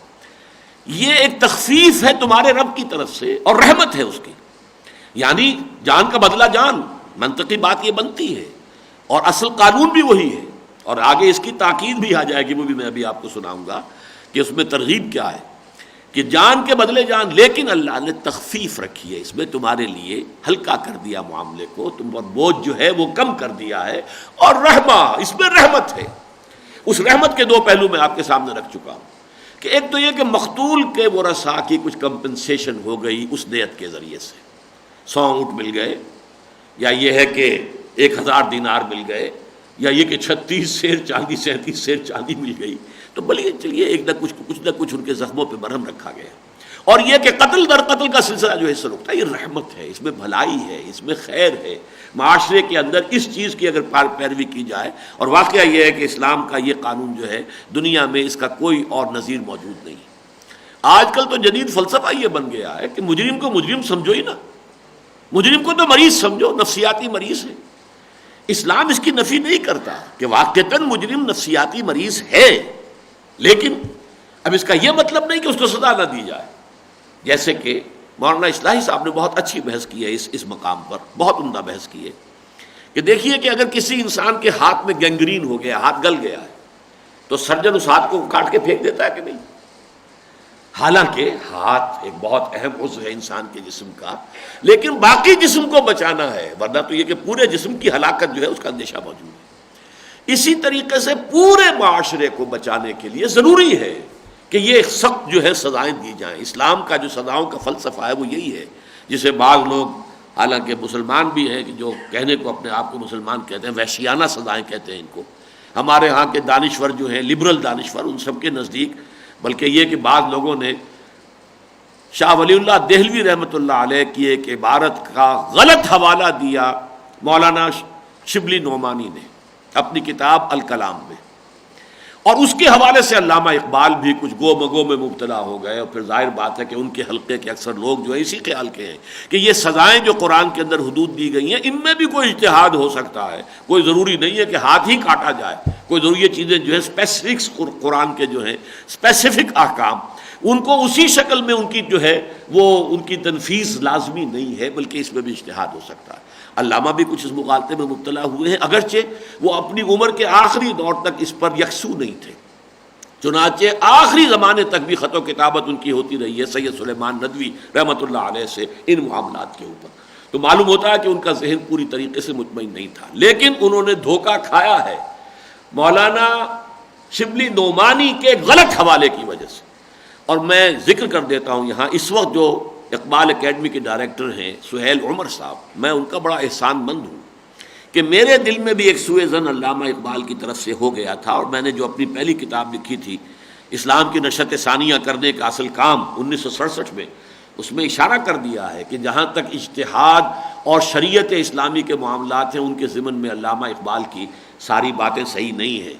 بلکہ یہ کہ چونکہ یہ ان کا موضوع بھی نہیں تھا اور یہ ریکنسٹرکشن جو ہے اس کا اصل موضوع یہ ہے ہی نہیں، تو وہ چونکہ میرے دل میں بھی تھا ان حوالوں کے اعتبار سے، لیکن اس کی پوری تحقیق کا حق ادا کر دیا ہے ڈاکٹر سہیل عمر صاحب نے، کہ انہوں نے ثابت کر دیا کہ شاہ ولی اللہ کا حوالہ یہ ہے، اور اس سے جو حوالہ غلط دیا گیا، کچھ درمیان میں سے عبارتیں کاٹ دیں، کچھ اپنی عبارت کو حوالے کے طور پر شامل کر دیا، یہ کام کیا ہے شبلی نعمانی نے، اللہ تعالیٰ انہیں معاف فرمائے، اور علامہ اقبال نے ان کے حوالے کی بنا پر کوئی باتیں کہہ دی۔ لیکن واقعہ یہ کہ اسلام میں حدود کی تنفیذ تو لازم ہے، اور یہ اسلام کا فلسفہ ہے جس سے کہ جرائم کی بیخکنی ہوتی ہے۔ یورپ میں، امریکہ میں جس کو ہینس کرائم کہتے ہیں، انتہائی گھناؤنا جرم ہوتا ہے، اس لیے کہ جی یہ تو مریض ہے، ان کو تو بس جیل میں رکھو، ان کی تربیت کرو، نفسیاتی اصلاح کرو، اچھا کھلاؤ، اچھا پہناؤ، وہ نکل کے پھر جرم کرتے ہیں۔ اور آج امریکہ میں یہ بات ایکسیپٹڈ ہے کہ جو وہاں کے کالے نیگروز ہیں، بلیک امریکنز، افرو امریکنز، اب یہ لوگ جو ہے امریکی حکومت خاص طور پر مسلمان علماء کو تنخواہیں دے کر چیپلنز کی حیثیت سے جیلوں میں رکھ رہی ہے کہ ان کی تبلیغ سے اگر یہ مسلمان ہو جائیں، مسلمان ہو کر باہر نکلیں اپنی سزا کاٹ کر، تو ان کے سٹیٹسٹکس یہ ہیں کہ پھر ان کا واپس آنا جو ہے جیل میں، اس کی مقدار، اس کا تناسب بہت کم ہو جاتا ہے، ورنہ وہ جو کرسچین کہنے کو کرسچن ہے، کرسچن کہاں کے ہیں، وہ جیسے تھے ویسے ہی نکل آئے، چند دنوں کے بعد وہ پھر جاتے ہیں باہر، جا کر تو محنت کر کے مزدوری کر کے کوئی کمانا پڑے گا، کھانا پڑے گا، وہاں آپ مہمان ہیں، سرکاری مہمان، اور جاؤ جرم کرو اور جا کے پھر سرکاری مہمان بن جاؤ، سختیاں تو وہاں کوئی ہے ہی نہیں، تو لہذا وہ تو اچھے ریسٹ ہاؤسز ہیں ان کے لیے، تو جرم کیسے ختم ہو؟ ہاں جو مسلمان ہو جاتے ہیں پھر ان میں پھر جو ہے تناسب، نسبت وہ بہت کم ہے کہ وہ دوبارہ جرم کا ارتکاب کریں اور واپس آئے، وہ اسلامی تعلیمات کا نتیجہ ہے۔ لیکن اسلامی حدود اور تعزیرات کا نتیجہ وہ ہے جو آج بھی آپ کو سعودی عرب میں نظر آئے گا، وہ کرائم کہاں ہے وہاں، اور اسی طریقے سے آج طالبان کے ہاں دیکھ لیجیے، وہ کرائم ہے نہیں، وہ ملک کے جس کے اندر امن کا نام باقی نہیں رہا تھا، اور وہاں پر اب امن و امان ہے، مکمل امن و امان۔ تو در حقیقت اسلام کا فلسفہ یہی ہے، ورنہ دوسرے طریقوں سے جو جرم کا استیصال نہیں ہو سکتا، خاتمہ نہیں ہو سکتا۔ تو فرمایا ذالک تخفیف من ربکم ورحمہ فمن اعتدی بعد ذالک فلہ عذاب علیم، اور جو کوئی اس کے بعد زیادتی کرے گا تو پھر اس کے لیے عذاب علیم ہے، دردناک عذاب ہے۔ یعنی یہ دو طرفہ ہو سکتی ہے کہ دیت کی ادائیگی میں لیت و لال ہو رہی ہے، تاخیر ہو رہی ہے، یا خراب مال دے دیا ہے، اونٹ جو ہے وہ پرانے بوڑھے بیمار دے دیے ہیں، یہ بھی ایک زیادتی ہو گئی۔ یا ایک زیادتی یہ ہے کہ مقتول کے ورثاء نے دیت بھی لے لی ہے اور دل میں یہ بھی رکھا ہوا ارادہ کہ قتل بھی کریں گے، موقع ملے گا تو قتل کریں گے۔ یہ ساری چیزیں چاہے وہ ظاہری ہوں، قانونی زد میں آئے، اور چاہے وہ باطنی ہوں، انسان کے دل اور نیت سے متعلق ہو، یہ اعتداء ہے، یہ حد سے تجاوز ہے۔ اب ظاہر بات ہے کہ اس سے روکنے والی شے تو یہی ہے کہ فَلَهُ عَذَابٌ عَلِيمٌ، اگر آخرت کا یقین ہے اور اخروی زندگی پر انسان کا ایمان ہے اور وہاں کے جزا و سزا پر یقین ہے، تو پھر یہ یقین ہوگا در حقیقت، تبھی انسان جو ہے اس طرح کی زیادتیوں سے باز رہ سکتا ہے۔ چنانچہ وہ جو 3 آیات ہیں سورہ علق میں، جو پہلی 5 آیات ہیں جن کی پہلی وحی ہوئی ہے حضور پر صلی اللہ علیہ وسلم، اقرأ بسم ربک الذی خلق خلق الانسان من علق اقرأ وربک الاکرم الذی علم بالقلم علم الانسان ما لم یعلم، اور پھر 3 آیات ہیں عظیم آیات، کلا ان الانسان لیطغی کوئی نہیں. انسان زیادتی پر آمادہ ہو ہی جاتا ہے، زیادتی کر گزرتا ہے. کیوں؟ الراہ استغنا، کہ وہ دیکھتا ہے اپنے آپ کو آزاد، کوئی پکڑ ہے ہی نہیں. میں نے جھوٹ بولا، میری زبان پہ چھالا بھی نہیں نکلا. میں یتیم کا مال ہڑپ کر گیا ہوں، میرے پیٹ میں درد بھی نہیں ہوا. یہ چونکہ جو مورل لا ہے وہ یہاں آپریٹو ہے ہی نہیں. یہاں تو فزیکل لا آپریٹو ہے. ذرا کہیں انگارہ زبان پر رکھیے، پھر جو حال ہوگا وہ آپ کو معلوم ہے. لیکن یہ ہے کہ جھوٹ بول کر، کسی کی غیبت کر کے، کسی کے اوپر تہمت لگا کر آپ نے زبان کا جو استعمال کیا ہے وہ بہت خوفناک استعمال کیا ہے. اس کے نتائج تو آخرت میں نکلیں گے تو معلوم ہوگا. لیکن یہ ہے کہ اس وقت چونکہ وہ نتائج نہیں نکل رہے، لہذا انسان بڑھتا ہی جاتا ہے سرکشی کے اندر. اور حرام خوری کرو، میں تو رچ پچ گیا، مجھ کو، میں نے سب ہضم کر لیا، کوئی پکڑ نہیں ہوئی. لیکن اس کا علاج کیا ہے؟ کلا ان الانسان لیطغی ان رآہ استغنی ان الی ربک الرجعی، یقیناً تیرے رب کی طرف لوٹنا ہے. یہ یقین اگر دل میں پیدا ہو جائے تو پھر ظاہر بات ہے کہ پھر اندر سے انسان کے اوپر بریک لگتا ہے. پھر تو اندر سے اس کو روکنے والی ایک شے ہے کہ نہیں نہیں نہیں، غلط کام نہیں کرنا، جواب دہی کرنی ہے، اللہ کے ہاں کھڑے ہونا ہے، جانا ہے اللہ کے حضور میں. اما من خاف مقام ربہ ونہى النفس عن الہویٰ، جو ڈرتا رہا اپنے رب کے حضور میں اس کے سامنے کھڑے ہونے کے خیال سے، اور اس نے اپنی خواہش نفس کی باگیں کھینچ کر رکھی. فإن الجنۃ ہی المأویٰ، تو وہ شخص ہے کہ جس کا ٹھکانہ جنت بنے گی. فمن اعتدى بعد ذلك فله عذاب علیم وَلَكُمْ فِي الْقِصَاصِ حَيَاةٌ يَا أُولِي الْأَلْبَابِ لَعَلَّكُمْ تَتَّقُونَ. اب دیکھیے یہ ہے وہ فلسفہ جس پر میں نے قدر تفصیل سے بحث کی ہے، جو میرا چھوٹا سا کتابچہ ہے اسلام کا معاشی نظام. اس میں میں نے اصول یہ دیا ہے کہ قرآن مجید میں ایک ہے لیگل تعلیمات، قانونی تعلیمات، اور ایک ہے روحانی اخلاقی تعلیمات، اور ان میں بسا اوقات آپ کو تضاد نظر آئے گا. جیسے ایک طرف مالیات میں یہ بھی ہے کہ جو بھی ضرورت سے زائد دے دو، یسألونک ماذا ينفقون قل العفو، لیکن قانون یہ ہے کہ حلال ذریعے سے کمایا ہے اور زکوٰۃ دے دی ہے، باقی تم ریٹین کر سکتے ہو. یہ تو اونچی روحانیت ہے کہ تم چاہو تو دے دو، سب غربا کو دے دو، اپنے پاس کچھ ریٹین نہ کرو. حضور نے تو اس سطح پر زندگی گزاری، فقراء صحابہ نے اس سطح پر زندگی گزاری، اولیاء اللہ اور صوفیاء نے اس سطح پر زندگی گزاری ہے. انہوں نے کچھ ریٹین کیا ہی نہیں اپنے پاس. چنانچہ لوگوں کو چونکانے کے لیے میں کہا کرتا ہوں حضور نے کبھی زکوٰۃ ہی نہیں دی، حالانکہ زکوٰۃ تو ارکان اسلام میں سے ایک رکن ہے. حضور نے تو اس پر عمل ہی نہیں کیا، کیسے کریں؟ وہ تو کچھ ہو تو اس کے اوپر زکوٰۃ ہوگی نا. اسی طریقے سے حضور کے معاملے میں تو جو وراثت کا قانون ہے وہ کہیں اس کا جو ہے وہ استعمال عمل ہوا ہی نہیں اس پر، اس لیے کہ آپ نے کوئی ترکہ چھوڑا ہی نہیں.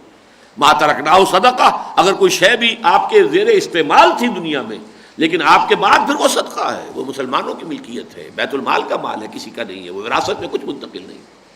تو ایک ہے لیگل سٹرکچر اسلام کا اور ایک ہے اس کا اسپرچول سٹرکچر. مالیاتی اور معاشی نظام میں تو بہت زبردست فرق واقع ہو جاتا ہے، اس میں بہت فرق ہے. اور اسی کی کنفیوژن ہوتی ہے جس کی وجہ سے تھوڑی سی غلطی ہو گئی تھی حضرت ابو ذر غفاری رضی اللہ تعالیٰ عنہ کو، جس کو پھر کمیونسٹ جو ہیں اس دور میں ایکسپلائٹ کرتے رہے. انہیں گویا کہ ثابت کرتے رہے کہ وہ اپنے زمانے کے صحابہ کرام میں کمیونزم کے علم بردار جو ہے ابو ذر غفاری تھے، مغالطہ ہو گیا تھا انہیں. لیکن یہ کہ یہ مغالطہ جو ہے کہ اسلام کی تعلیمات معاشی قانونی سطح پر اور اسلام کی تعلیمات معاشی روحانی سطح پر، ایمانی سطح پر، احسانی سطح پر، ان میں زمین و آسمان کا فرق ہے. Legal level per you can own a house, آپ اس کے مالک ہیں، کھیت کے مالک ہیں، دکان کے مالک ہیں، کارخانے کے مالک ہیں. اور ایمانی اور احسانی بنیاد پر کسی شے کے آپ مالک نہیں ہیں، ہر شے کا مالک صرف اللہ ہے. آپ تو صرف امین ہیں، بندہ مومن امین حق مالک است، مالک صرف وہ ہے. للہ ما فی السماوات و ما فی الارض.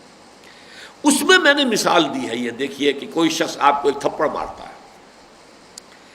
اگر آپ اس کا بدلہ لینے پر قادر ہیں تو اب آپ کے سامنے دو آپشنز ہیں. اگر قادر نہیں ہے تو ظاہر بات ہے کہ قہر درویش بڑھ جانے درویش، آپ کیا کریں گے؟ کچھ نہیں کریں گے، کانپ کر رہ جائیں گے، چہرہ سرخ ہو جائے گا، جو بھی ہو جائے گا. لیکن یہ کہ بہرحال بدلہ نہیں لے سکتے، وہ ٹھاڑا ہے، مضبوط ہے، طاقتور ہے، آپ نہیں لے سکتے بدلہ. لیکن اگر آپ بدلہ لینے پر قادر ہیں تو دو آپشنز ہیں، چاہیں تو معاف کر دیں اور چاہیں تو قصاص میں۔ اب ایک طرف عفو ہے، یہ روحانی ترقی کے لیے، ترفع کے لیے، ایک انسان اگر روحانیت کے اونچے مقام پر جانا چاہتا ہے تو اسے عفو کا راستہ اختیار کرنا ہوگا۔ وَإِن تَعْفُوا وَتَصْفَحُوا وَتَغْفِرُوا فَإِنَّ اللَّهَ غَفُورٌ رَحِيمٌ۔ تین الفاظ ایک جگہ جمع کیے سورۃ تغابن میں، اگر تم معاف کر دیا کرو، اگر تم بخش دیا کرو، اگر تم چشم پوشی سے کام لیا کرو، تو اللہ بھی تو غفور اور رحیم ہے کہ نہیں؟ تم چاہتے نہیں ہو کہ تمہاری خطائیں وہ معاف کرے؟ اگر تم چاہتے ہو کہ اللہ تمہاری خطائیں معاف کرے تو تم بھی تو انسانوں کی خطائیں معاف کیا کرو۔ والعافین عن الناس، سورہ آل عمران میں، وہ لوگ کہ جو انسانوں کو معاف کر دیتے ہیں، والکاظمین الغیظ والعافین عن الناس، اپنے غصے کو، انتقام کو پی جانے والے اور لوگوں کو معاف کر دینے والے۔ یہ مقام مدح میں بات ہو رہی ہے۔ لیکن دوسرا یہ ہے مقام وَلَكُمْ فِي الْقِصَاصِ حَيَاةٌ يَا أُولِي الْأَلْبَابِ، اے ہوش مندو قصاص میں زندگی ہے۔ اگر یہ بدلہ لینے کا معاملہ بالکل ختم ہو جائے، جیسا کہ میں نے کہا کہ وہ عیسائیت میں حضرت عیسیٰ کی تعلیمات جو اصل میں روح دین کی طرف توجہ دلانے کے لیے انہوں نے کچھ باتیں کہی تھیں کہ تم ذرا قانون کی جو ہے چھلکے لے کر بیٹھے ہوئے ہو، اصل روح دین کو بھی سمجھو۔ اب اسی کو جنہوں نے بنیاد بنا لیا ہے کل کی، کہ جس نے اپنی بیوی کو طلاق دی گویا کہ اس نے اس سے زنا کرایا۔ اب یہ بات حضرت عیسیٰ کا قول انجیل میں موجود ہے، اس لیے کہ طلاق سے ظاہر بات ہے کہ وہ مطلقہ ہو سکتا ہے کہ مطلقہ کو اب کوئی اور قبول کرے نہ کرے، شادی ہو نہ ہو، اور نہ شادی ہونے کی وجہ سے ہو سکتا ہے کہ وہ کہیں بدکاری میں مبتلا ہو جائے۔ تو اب یہ کہ مگس کو باغ میں جانے نہ دینا کہ ناحق خون پروانے کا ہوگا، حضرت مسیح نے کہا کہ گویا کہ اس نے طلاق دی، تو طلاق جو دی ہے تو گویا کہ وہ ہے ذمہ دار اس سے زنا کرانے کا۔ یہ اصل میں اس اعتبار سے کہ حضور نے بھی فرمایا ہے کہ ان ابغض الحلال عند اللہ الطلاق، اللہ کے نزدیک جو حلال چیزیں ہیں، جائز ہیں، ان میں بدترین جو اللہ کو بالکل ناپسند ہے وہ طلاق ہے۔ طلاق بلا وجہ نہیں ہونی چاہیے، مجبوراً طلاق دیتا ہے انسان، عام اس کو کھیل نہیں بنا لینا چاہیے اس حوالے سے۔ لیکن یہ کہ اب عیسائیت میں طلاق ختم ہو گئی، سیپریشن کا قانون ہی ختم حضرت مسیح کے اس قول کی وجہ سے۔ نتیجہ کیا ہے کہ اب ایک ہی راستہ ہے کہ بیوی شوہر کے اوپر بدکاری کا الزام لگائے تو طلاق ہو سکتی ہے اگر ثابت کر دے، اور شوہر بیوی پر بدکاری کا الزام ثابت کر دے تو طلاق، اس کے سوا کوئی راستہ جو ہے طلاق کا نہیں۔ اس کی وجہ سے گندگی ہوتی ہے، خود ایسے مواقع فراہم کرتے ہیں کہ فریق ثانی جو ہے گناہ میں مبتلا ہو جائے تاکہ اس کا ثبوت فراہم کرے، تاکہ پھر وہ طلاق کی نوبت آ سکے دینی اور مذہبی اعتبار سے۔ لیکن یہ ہے اصل میں کہ یہ ایک لیول ہے جو قرآن نے قائم کیا ہے کہ جہاں تک اس دنیا کے نظام کا تعلق ہے اس میں قصاص کو اہمیت زیادہ حاصل ہے۔ وَلَكُمْ فِي الْقِصَاصِ حَيَاةٌ يَا أُولِي الْأَلْبَابِ، جس نے آپ کے تھپڑ مارا تھا، آپ جواباً اس کے تھپڑ رسید کریں تو اسے آئندہ نہیں ہوگی جرأت کہ کسی اور کو بھی تھپڑ مارے، اور اگر آپ نے معاف کر دیا تو اس کا امکان موجود ہے کہ پھر وہ کسی اور کے ساتھ وہی حرکت کرے۔ اس لیے nip the evil in the bud وَلَكُمْ فِي الْقِصَاصِ حَيَاةٌ يَا أُولِي الْأَلْبَابِ۔ تو اس معاملے میں کوئی سہل انگاری جس کو میں نے کہا تھا، تساہل ہو یا تراحم ہو، یہ راستے میں حائل نہیں ہونا چاہیے، بلکہ ان چیزوں کی پوری چھان بین ہو، پوری پیروی کی جائے، پوری سنجیدگی کے ساتھ سزائیں دی جائیں۔ ہاں البتہ سزا کی ایک شکل یہ بھی ہے کہ اگر مقتول کے ورثاء جو ہیں وہ معاف کر دیں، اور چاہے وہ خون بہا لیں اور چاہے خون بہا کے بغیر معاف کر دیں، ان کا اختیار ہے۔ لیکن یہ کہ قصاص جو ہے وہ ہونا چاہیے، اس کو بعض علماء کے نزدیک یہ دونوں چیزیں قصاص میں شامل ہیں، دیت بھی قصاص ہے اور قتل خون کے بدلے خون جو ہے، جان کے بدلے جان، وہ بھی قصاص ہے۔ وَلَكُمْ فِي الْقِصَاصِ حَيَاةٌ يَا أُولِي الْأَلْبَابِ لَعَلَّكُمْ تَتَّقُونَ، تاکہ تم بچ سکو۔ تقویٰ کا یہاں پر اصل لغوی معنی میں آیا ہے، ایک ہے تقویٰ کا اصطلاحی مفہوم جو اگلے رکوع میں آئے گا، كُتِبَ عَلَيْكُمُ الصِّيَامُ كَمَا كُتِبَ عَلَى الَّذِينَ مِن قَبْلِكُمْ لَعَلَّكُمْ تَتَّقُونَ، وہ اصطلاحی مفہوم ہے تاکہ تمہارے اندر تقویٰ پیدا ہو جائے۔ یہاں تقویٰ کا لغوی مفہوم کیا ہے؟ وقا یقی کہتے ہیں بچانا، اسی سے فعل امر ہے وقنا عذاب النار، اے اللہ ہمیں عذاب آگ کے عذاب سے بچا لے، وقنا عذاب النار، وقا یقی بچانا، اور ابتقا باب افتعال بنا جو اتقا بن گیا، خود بچنا۔ یہ بچنا جو ہے دنیا میں افراط و تفرید کے دھکوں سے بچنا، کہ افراط میں مبتلا ہو گئے یہودی، تفرید کی طرف چلے گئے عیسائی۔ یہ جو عدم توازن ہے، انسانوں کی جانوں کی قیمتیں علیحدہ علیحدہ مقرر کر دینا، یہ جو عدم توازن ہے اس کو ہٹا کر ایک درمیانی راستہ جو ہے اس سے ان افراط و تفرید کے دھکوں سے بچا کر انسانی تمدن کو اور انسانی معاشرت کو صحت مند اور پختہ اور مستحکم بنیادوں پر قائم کرنا جو ہے یہ در حقیقت اس راستے سے ہوگا۔ وَلَكُمْ فِي الْقِصَاصِ حَيَاةٌ يَا أُولِي الْأَلْبَابِ لَعَلَّكُمْ تَتَّقُونَ۔ یہ تو ہوا ایک حکم۔ دوسرا حکم کُتِبَ عَلَيْكُمْ، اب مجھے دوبارہ اس کی وضاحت کی ضرورت نہیں ہے، وہی لفظ دوبارہ آ گیا، لازم کر دیا گیا ہے تم پر، اذا حضر احدکم الموت، جب تم میں سے کسی کی موت کا وقت آ جائے، یعنی جب آثار ایسے ہو جائیں کہ اب چل چلاؤ ہے، ان ترک خیرا الوصیت ہو، اگر اس نے کوئی مال وہ چھوڑ رہا ہو، خیر کا لفظ ویسے تو عام معنی تو ہے اچھائی بھلائی خیر شر کے مقابلے میں، لیکن یہ خیر بھی جو ہے وَإِنَّهُ لِحُبِّ الْخَيْرِ لَشَدِيدٌ، تو یہ خیر جو ہے دنیاوی دولت اور مال اور اسباب کے لیے بھی آتا ہے۔ تو یہ خیر جو ہے اگر کوئی مال دولت چھوڑ کر مر رہا ہے تو اس پر لازم ہے وصیت کرے، وصیت تاکید کرنا۔ ویسے تو یہ کہ زندگی میں بھی وصیت ہوتی ہے، زندگی میں جب ہم کسی کو کوئی کسی بات کی ترغیب دلا رہے ہیں، تشویق، یہ بھی تو وصیت ہے، یعنی نصیحت جو ہے وہ بھی وصیت ہے ایک طرح کی، لیکن اصطلاحاً وصیت کہی جاتی ہے وہ شے کہ جس پر کہ کاربند ہوا جائے گا کسی شخص کے انتقال کے بعد، کہ میرے انتقال کے بعد تمہیں کیا کرنا ہے، وہ وصیت۔ اب یہاں پر خاص طور پر یہ کہ وصیت جو ہے یہ تو مؤنث ہے شکلاً، لیکن اس سے پہلے جو ہے کتبت نہیں آیا ہے، کتب علیک، تو دو جواب اس کے دیے گئے، یا تو یہ کہ الایسا یہاں پر جو اس کا مصدر ہے وہ مراد ہے اس لیے کتبہ آ گیا، اور ایک یہ کہ چونکہ فعل میں اور جو نائب فاعل ہے اس میں بہت فصل ہے، لہذا ضروری نہیں ہے کہ جنس کے اندر ان کی مطابقت ہو۔ کتب علیکم اذا حضر احدکم الموت ان ترک خیرا الوصیہ، لازم کیا گیا تم پر جب تم میں سے کسی ایک کی موت کا وقت آن پہنچے تو اگر وہ کوئی مال چھوڑ کر جا رہا ہو تو وصیت کرے للوالدین والاقربین بالمعروف،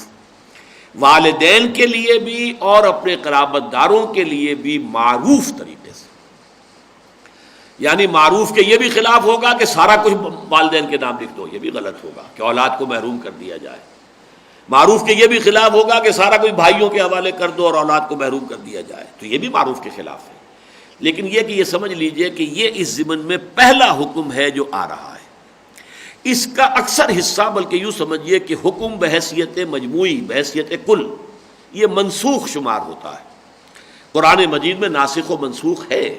کوئی ابتدائی حکم آیا ہے اور یہ اگلے رکوع میں بھی آئے گا، لیکن یہ کہ اس کی مثال جو ہے بہت اہم ہے جو آگے آ جائے گی، آج تو ہم وہاں نہیں پہنچ سکیں گے، 23ویں رکوع کا آغاز نہیں ہو سکے گا، لیکن یہ کہ یہاں سمجھ لیجئے کہ یہ وصیت کا حکم واجب اس وقت تھا جبکہ ابھی قانون وراثت نازل نہیں ہوا۔ قانون وراثت جب تک نہیں آیا تو عرب کا رواج کیا تھا جو ہندوؤں کے ہاں ہے، اکثر و بیشتر تو بڑا بیٹا قابض ہو جاتا تھا یا زیادہ سے زیادہ بیٹے قابض ہو جاتے تھے، نہ بیٹیوں کا کوئی حصہ ہے، نہ والدین بوڑھے بیٹھے ہیں تو ان کا وراثت میں کوئی حصہ ہے، اور نہ اور کوئی قرابت داروں کا، نہ کوئی بیوی کا حصہ ہے، کچھ نہیں۔ اس کو در حقیقت پہلا اصلاحی قدم اٹھایا جا رہا ہے، تو میں نے عرض کیا تھا کہ یہ بلو پرنٹ ہے۔ اب اس کا حکم آگے سورہ نساء میں آئے گا، جب وہ سورہ نساء میں تمام جو حقوق ہیں، جو بھی قرابت دار ہیں ان کے حقوق معین کر دیے گئے، نصیبا مفروضہ، ان کے حصے فرض کر دیے گئے، تو پھر یہ حکم ساقط ہو گیا، اب وصیت کرنا لازم نہیں ہے، ورنہ اس سے پہلے وصیت لازم تھی۔ اگر کچھ چھوڑ کر مر رہے ہو تو وصیت لازماً کرو، یہ گویا کہ واجب تھا، لیکن جب حکم وراثت آ گیا تو اب واجب نہیں ہے۔ البتہ اس کو برقرار رکھا ہے حضور صلی اللہ علیہ وسلم نے، ثلث کی حد تک، 1/3 کی حد تک آدمی وصیت کر سکتا ہے، باقی 2/3 وہ یقیناً جو بھی قانون ہے شریعت کا، بیٹے کے لیے دگنا اور بیٹی کے لیے اکیرا حصہ، اور پھر بیوی کا حصہ، والدین کے حصے، یہ سب معین ہے، جو بھی ہے ذوی الفرائض ہیں، تو ان کے حصے اس کے مطابق تقسیم ہوں گے۔ البتہ یہ کہ 1/3 اپنی جائیداد کا، اپنے مال کا، اس کی حد تک انسان وصیت کر سکتا ہے، کسی خیراتی ادارے کو دے، کسی دین کے کام کے لیے وقف کرے، کسی غریب کو دے، کسی مسکین کو دے، کسی یتیم کو دے، لیکن یہ نوٹ کر لیجئے کہ 1/3 سے زیادہ نہیں ہوگا۔ 1/3 سے زیادہ ہوا تو موقوف ہو جائے گی وہ وصیت باقی ورثاء کی رضامندی پر۔ فرض کیجئے کوئی شخص آدھا اپنا لکھ دیتا ہے، لیکن یہ آدھا ایگزیکیوٹ ہوگا اگر باقی تمام ورثاء بھی متفق ہو جائیں کہ ٹھیک ہے ہمارے والد یہ کر گئے تو ٹھیک ہے ہمیں قبول ہے، تو پھر وہ آدھی ہو جائے گی۔ لیکن یہ کہ اگر وہ متفق نہیں ہے تو پھر وہ ثلث کی اندر ایگزیکیوٹ ہوگی، 1/3 کی حد تک، چاہے اس نے وہ پوری جائیداد لکھتی ہو اور چاہے اس نے آدھی لکھی ہو، لیکن اس وصیت کی ایگزیکیوشن جو ہے صرف 1/3 کی حد تک ہوگی۔ اور دوسرا اصول یہ دیا گیا ہے کہ لا وصیت لوارث، جس کا کہ وراثت میں حق اللہ نے مقرر کر دیا ہے، اب اس کے لیے کوئی وصیت نہیں کی جا سکتی۔ بیٹے کا یہ حق ہے، اب باقی اس کے لیے وصیت نہیں ہوگی۔ بیٹی کا یہ حق ہے، بیوی کا یہ حق ہے، مزید کوئی وصیت نہیں ہو سکتی۔ ماں کا یہ حق ہے، باپ کا یہ حق ہے، مزید کوئی وصیت نہیں ہو سکتی۔ لیکن اس میں بھی فقہا کا قول یہ ہے کہ اس میں وارث کے لیے بھی وصیت پر اگر بقیہ سارے وارث رضامند ہو جائیں تو ظاہر بات ہے کہ اس کو بھی قبول کر لیا جائے گا، بشرطے کہ بقیہ تمام کے تمام وارث رضامند ہو جائیں۔ لیکن یہ کہ یہ ہے قانون کے جو بعد میں صرف اس حد تک برقرار رکھا گیا کہ 1/3 کی حد تک وصیت جو ہے وہ نافذ العمل ہوگی، اس سے زائد نہیں۔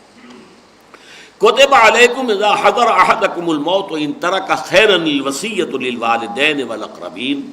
بالمعروف، معروف طریقے پر۔ اس کی میں وضاحت کر چکا ہوں کہ ایسا بھی نہیں ہونا چاہیے کہ وصیت جو ہے وہ ساری کی ساری والدین کے نام، یا ساری کسی بھائی کے نام، یا ساری جو ہے کسی اور کے نام، نہیں، بلکہ یہ کہ اس کے اندر ایک معقول، معروف کا لفظ جو ہے قرآن مجید کی اصطلاح ہے،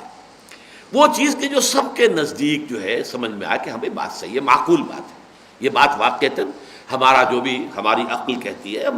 ہماری جو بھی سمجھ ہے، فہم ہے، اس کے مطابق یہ بات صحیح معلوم ہوتی ہے، یہ معروف ہے۔ تو معروف طریقے پر وصیت کرنا، تاکہ یہ کہ یہ بالکل محتاج نہ رہ جائیں، پیچھے ان کی دیکھ بھال کرنے والا کوئی نہ ہو۔ اب ایک شخص ہے، اس کی 4 بیویاں تھیں، اولاد فرض کیجئے صرف ایک بیوی سے ہے، وہ ساری کے ساری جو ہے وراثت جو ہے اس کی وہ اولاد لے کر بیٹھ گئی، وہ 3 بیویاں جو باقی ہیں بیچاری، ان کو کیا ملا؟ کچھ نہیں۔ اب ان کا سہارا کون ہوگا؟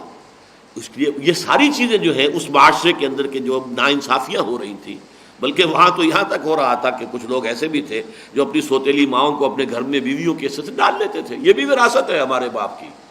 یہ گویا کہ وہ کنیزوں کی شکل ان کی ہو گئی، اور وہ بھی، اور اس کو وہ نکاح مخت کہتے تھے، حالانکہ کہتے تھے بہت برا نکاح ہے، بہت بری بات ہے یہ، لیکن تھا، رواج تھا، جس کو کہ پھر یہ کہ قرآن مجید نے سورہ نساء میں آ کر اس کا راستہ بند کیا کہ یہ چیز جو ہے یہ بہت بری ہے، صاف یہ بہت برا راستہ ہے، مقتا، اللہ تعالیٰ کے غضب کو بھڑکانے والی شے۔ تو فرمایا کتب علیکم اذا حضر احدکم الموت ان ترک خیرا الوصیۃ للوالدین والاقربین بالمعروف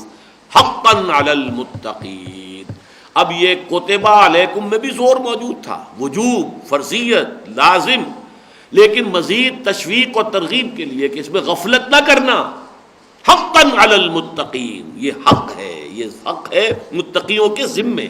جو بھی اللہ سے ڈرنے والے ہیں، جن کو بھی اللہ کے ہاں جانے کا احساس ہے۔ اما من خاف مقام ربہ ونہى النفس عن الہویٰ، وہ اس معاملے کے اندر سستی نہ کرے۔ اچھا، ایک وصیت ہے جس کو کہ فقہا کہتے ہیں وہ واجب ہے وصیت۔ آپ کے ذمے کوئی قرض ہے، آپ نے دینا ہے، اس کی وصیت واجب ہوگی آپ پر، اب بھی واجب ہوگی، وصیت کرنا واجب ہوگا۔ چاہے وصیت کرنا عام، اس حکم کا جو عموم ہے وہ ختم ہو چکا ہے، لیکن یہ ہے کہ جو بھی کسی شخص کو حج نہیں کر سکا ہے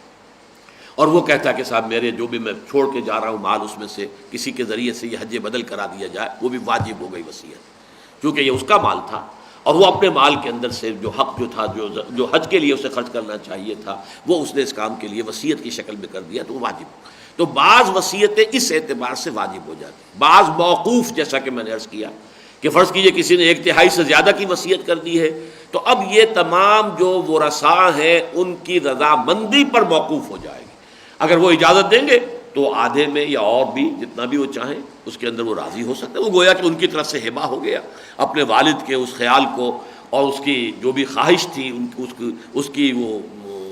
عزت کرتے ہوئے، احترام کرتے ہوئے انہوں نے اپنے حق سے گویا کہ دستبرداری اختیار کر دی، تو انہیں حق حاصل ہے۔ فمن بدلہ بعد ما سمعہ، تو جو شخص بھی بدل دے گا اس وصیت کو اس کے بعد کہ اس نے اسے سنا ہو، فإنما اسمہ علی الذین یبدلونہ، تو اس کا پھر گناہ انہی کے ذمے ہوگا کہ جو اسے تبدیل کرتے ہیں۔ ظاہر بات ہے وصیت کرنے والے پر تو کوئی گناہ نہیں، اس نے صحیح وصیت کی تھی، معروف طریقے پر کی تھی، صحیح انداز میں کی تھی، لہذا وہ تو اپنے رب کے ہاں سرخرو ہو کر پہنچ گیا، اس نے تو جو بات کی ہے درست کی ہے۔ اب جنہوں نے اس میں گڑبڑ کی ہے، جنہوں نے تبدیلی کی ہے، جنہوں نے تحریف کی ہے، جنہوں نے اس کے اندر جو ہے کسی بھی اعتبار سے جو ہے ہیرا پھیری سے کام لیا ہے، تو سارا گناہ ان کے ذمہ آئے گا۔ فمن بدلہ بعد ما سمعہ فانما اسمہ علی الذین یبدلونہ، تو جو شخص بھی اس میں تبدیلی کرے گا اس کے بعد کہ اس نے اسے سنا ہو، تو اس کا گناہ ہوگا اسی کے ذمے جنہوں نے اس کو بدلا ہے۔ ان اللہ سمیع علیم، یقینا اللہ سب کچھ سننے والا، سب کچھ جاننے والا ہے۔ یہ جو اللہ تعالیٰ کے اسماء یا صفات آ جاتی ہیں آیات کے آخر میں، ان کا بڑا گہرا تعلق ہوتا ہے کہ انسان کانپ اٹھے۔ ان اللہ سمیع علیم، ہر شے کا سننے والا اور ہر شے کا جاننے والا ہے۔ یہ نہ سمجھنا کہ یہ تمہارا عمل جو ہے، تم نے جو تحریف کی ہے، تم نے جو جھوٹ بولا ہے، تم نے اس وصیت میں تغییر کر دی ہے، تو اس کا کوئی حساب کتاب نہیں، کوئی جواب دہی نہیں ہوگی۔ اللہ تعالیٰ ایک ایک حرف سن رہا ہے اور ایک ایک بات سے واقف ہے۔ فمن خاف من موص جنفا او اثما فاصلح بینہم، تو جس شخص کو اندیشہ ہوا کہ وصیت کرنے والے نے کوئی جانبداری برتی ہے یا کوئی گناہ کا کام کیا ہے، یہ ہمارے ہاں ہوتا ہے اکثر اب بھی۔ کوئی باپ ہے اپنے کسی ایک بیٹے سے بہت وہ راضی ہے، وہ ساری چیز جو ہے اس کو دے کے ہبہ ہی کر دیتا ہے۔ قانوناً صحیح ہے، قانوناً جو کہ ملکیت، جو قانون لیگل لیول پر ملکیت ہے، اور ملکیت جو ہے تو ظاہر بات ہے اس میں حق ہے انسان کو کہ ہبہ کر دے، لیکن یہ دوسروں کو ان کے حق سے محروم کرنے کا یہ فعل بہت بڑا گناہ ہے۔ اللہ تعالیٰ نے عدل کیا ہے، اللہ تعالیٰ نے حصے رکھے ہیں، تم گویا کہ اس کے اندر اللہ تعالیٰ کی اس مشیت، اللہ کے اس فیصلے، اللہ کی اس حکمت کی نفی کر رہے ہیں۔ اس حوالے سے اسی طرح کا معاملہ وصیت میں اگر ہو گیا ہے، وصیت یعنی اب یہاں پر تصور یہ دیا جا رہا ہے کہ وصیت کو اتنا سیکروسینٹ نہ سمجھو، اتنا سیکریٹ نہ سمجھو کہ یہ مقدس سے ہے، بس یہ تو حرف آخر ہے، اب مرنے والا کہہ گیا ہے، اب کیا کرے، اب تو کچھ تبدیلی ہو ہی نہیں سکتی۔ نہیں، ایسی بات نہیں۔ فرمایا کہ جو شخص بھی فمن بدلہ بعد ما سمعوا فانما اسمه علی الذین یبدلون ان اللہ سمیع علیم فمن خاف من موص جنفا، تو جسے بھی کوئی اندیشہ ہو جائے، موسن، موسی وصیت کرنے والا، موسی، اوصا یوسی ایصاء، تو موسن رہ گیا یہ۔ فمن خاف من موص جنفا، جانبداری کی ہے اس شخص نے، غلط کام کیا ہے، کسی کی حق تلفی کی ہے۔ اگر کسی کی طرف جانبداری کی ہے تو ظاہر ہے کسی کی حق تلفی ہوئی۔ یہ تو ڈیبٹ اور کریڈٹ کا سیدھا سا مسئلہ ہے کہ اگر ایک طرف کہیں کریڈٹ ہے دوسری طرف ڈیبٹ تو ہوگا ہی ہوگا۔ اگر آپ نے کسی کو حق سے زیادہ دیا ہے تو در حقیقت کسی اور کا حق مارا ہے، وہاں سے کوئی نہ کوئی جو ہے آپ نے ڈنڈی مار کر ہی کسی کو دیا ہے۔ تو فرمایا فمن خاف من موص جنفا او اثما، ایک تو ہے کہ آدمی کوئی غیر شعوری طور پر جو ہے وہ جانبداری کی وجہ سے کر گیا، کوئی اس کا ارادہ باقاعدہ جو ہے اللہ کے کسی حکم یا منشا کے خلاف ورزی نہیں تھا۔ ایک ہے اسمن او اسمن، جان بوجھ کر انسان جو ہے گناہ کما رہا ہو، جان بوجھ کر، گویا کہ یہ اس کا قصب ہے، اس کے دل کا، اس کی نیت کا، اس کے ارادے کا، تب یہ اسم بن گیا، یہ گناہ بن گیا۔ تو جس کسی کو اندیشہ ہو کسی وصیت کرنے والے کے باب میں یا بارے میں کہ اس نے جانبداری سے کام لیا ہے یا اس نے گناہ کا ارتکاب کیا ہے، فاصلح بینہم، اور اس نے پھر صلح کرا دی ان کے مابین۔ لیکن یہاں لفظ صلح جو ہے وہ بہت ضروری ہے، اصلاح کر دی ان کے مابین، یعنی یہ کہ تمام ورثاء کو جمع کرے، جمع کر کے ایک بات جو ہے باہمی مشاورت سے کہ دیکھیے وصیت تو یہ ہے، یہ ثابت ہے، لیکن اس میں یہ حق تلفی ہو رہی ہے، ہو سکتا ہے کہ آپ کے والد، آپ کے بزرگ جو اللہ تعالیٰ کے ہاں اس کی پکڑ میں آئیں، کیا یہ بہتر نہیں ہے کہ آپ لوگ اس کو عدل اور انصاف کے مطابق کر دیں، اور جو بھی شریعت کی بنیاد ہے اور اس کے اندر جو اس کی روح کار فرما ہے اس کے مطابق اس میں تبدیلی کر دی جائے، تاکہ ہو سکتا ہے کہ اس کی وجہ سے تمہارے والد پر، وصیت کرنے والے پر جو بوجھ آخرت کے حساب سے اس میں تخفیف ہو جائے، کمی ہو جائے، یا اللہ بری کر دے تمہارے اس کام کے طفیل۔ تو اگر ان کو لیے ان کی باہمی رضامندی سے بیٹھ کر اصلاح کا کوئی معاملہ ممکن ہو تو فرمایا فاصلہ بینہم فلا اثم علیہ، تو پھر ایسے شخص کے اوپر کوئی گناہ کی بات نہیں ہے۔ جب وہ میں نے لفظ استعمال کیا تھا سیکروسینٹ، یعنی یہ سمجھنا کہ یہ سیکرڈ ورڈ ہے، یہ تو اب وصیت کرنے والا وصیت کر گیا ہے، اب اس کے اندر کوئی تغیر و تبدل نہیں ہو سکتا۔ ویسے بھی چونکہ یہ ابتدائی حکم ابھی تھا اور اس کا تو جو وجوب تھا وہی بعد میں ختم ہو گیا، بلکہ یہ کہ قانون وراثت نے آ کر جو ہے اس کو منسوخ کر دیا، اس وجہ سے بھی اس کے اندر یہ بات کہہ دی گئی کہ ٹھیک ہے ابھی چونکہ ایک ابتدا ہو رہی ہے، اس حکم کا آغاز ہو رہا ہے، اس میں ہو سکتا ہے کہ کما حق ہو اس کے آداب کو ملحوظ نہ رکھا جا سکے اور اس میں عدل اور انصاف کے تقاضے جو ہیں وہ کہیں پامال ہو جائیں، تو اس کو یہ نہ سمجھو کہ جو وصیت کرنے والے نے وصیت کر دی وہ پتھر میں لکیر ہو گئی ہے، بلکہ فاصلح بینہم فلا اثم علیہ، تو اس میں ہرگز کوئی اس پر گناہ کا کام نہیں۔ ان اللہ غفور الرحیم، یقیناً اللہ تعالیٰ غفور ہے بخشنے والا اور رحیم ہے رحم فرمانے والا۔ خیال میرا یہ تھا کہ اس کے بعد جو ہے پورا رکوع جو ہے 23واں، یہ صوم کا ابتدائی حکم اور پھر صوم کے تکمیلی احکام، یہ ایک پوری عبادت ہے، ایک رکن ہے اسلام کا، 5 ارکان میں سے ایک رکن روزہ بھی ہے۔ بنی الاسلام علی خمس، شہادت اللہ الہ الا اللہ وان محمد رسول اللہ واقام الصلاۃ وایتاء الزکوٰۃ وصوم رمضان وحج البیت۔ تو یہ صوم رمضان سے متعلق خاص طور پر بات یہ ہے، میں نے اپنے کتابچے میں بھی لکھی ہے کہ یہ خاص معاملہ روزے کا ہے کہ اس کا ابتدائی حکم، اس کے تکمیلی احکام، اس کی حکمت کا بیان، اس کے مقاصد کا بیان، سب کے سب صرف ایک جگہ پر 6 آیتوں کے اندر موجود ہے۔ باقی نماز کے آپ کو احکام نہ معلوم کہاں کہاں پھیلے ہوئے ملیں گے۔ وضو کا حکم وہاں ہو رہا ہے، تیمم کا وہاں ہو رہا ہے، نماز کے اوقات کا کسی اور جگہ سے استنباط کیا جا رہا ہے، نماز خوف کا ذکر کہیں اور ہے، وغیرہ وغیرہ، قرآن میں پھیلا ہوا ہے۔ حج کا معاملہ بھی یہ ہے کہ 2 رکوع تقریباً ہے سورہ حج کے اندر، 4تھا اور 5واں، اور 2 رکوع اب آگے آئیں گے، 24واں 25واں حج پر ہے۔ لیکن یہ ہے کہ صوم کی عبادت وہ ہے کہ یہ پورا کا پورا اس کا فلسفہ، اس کی حکمت جو ہے وہ 6 آیتوں کے اندر بیان ہو گئی، اور وہ 6 آیتیں ایک ہی جگہ پر قرآن میں۔ بارک اللہ لی ولکم فی القرآن العظیم ونفعنی وإیاکم بالآیات والذکر الحکیم۔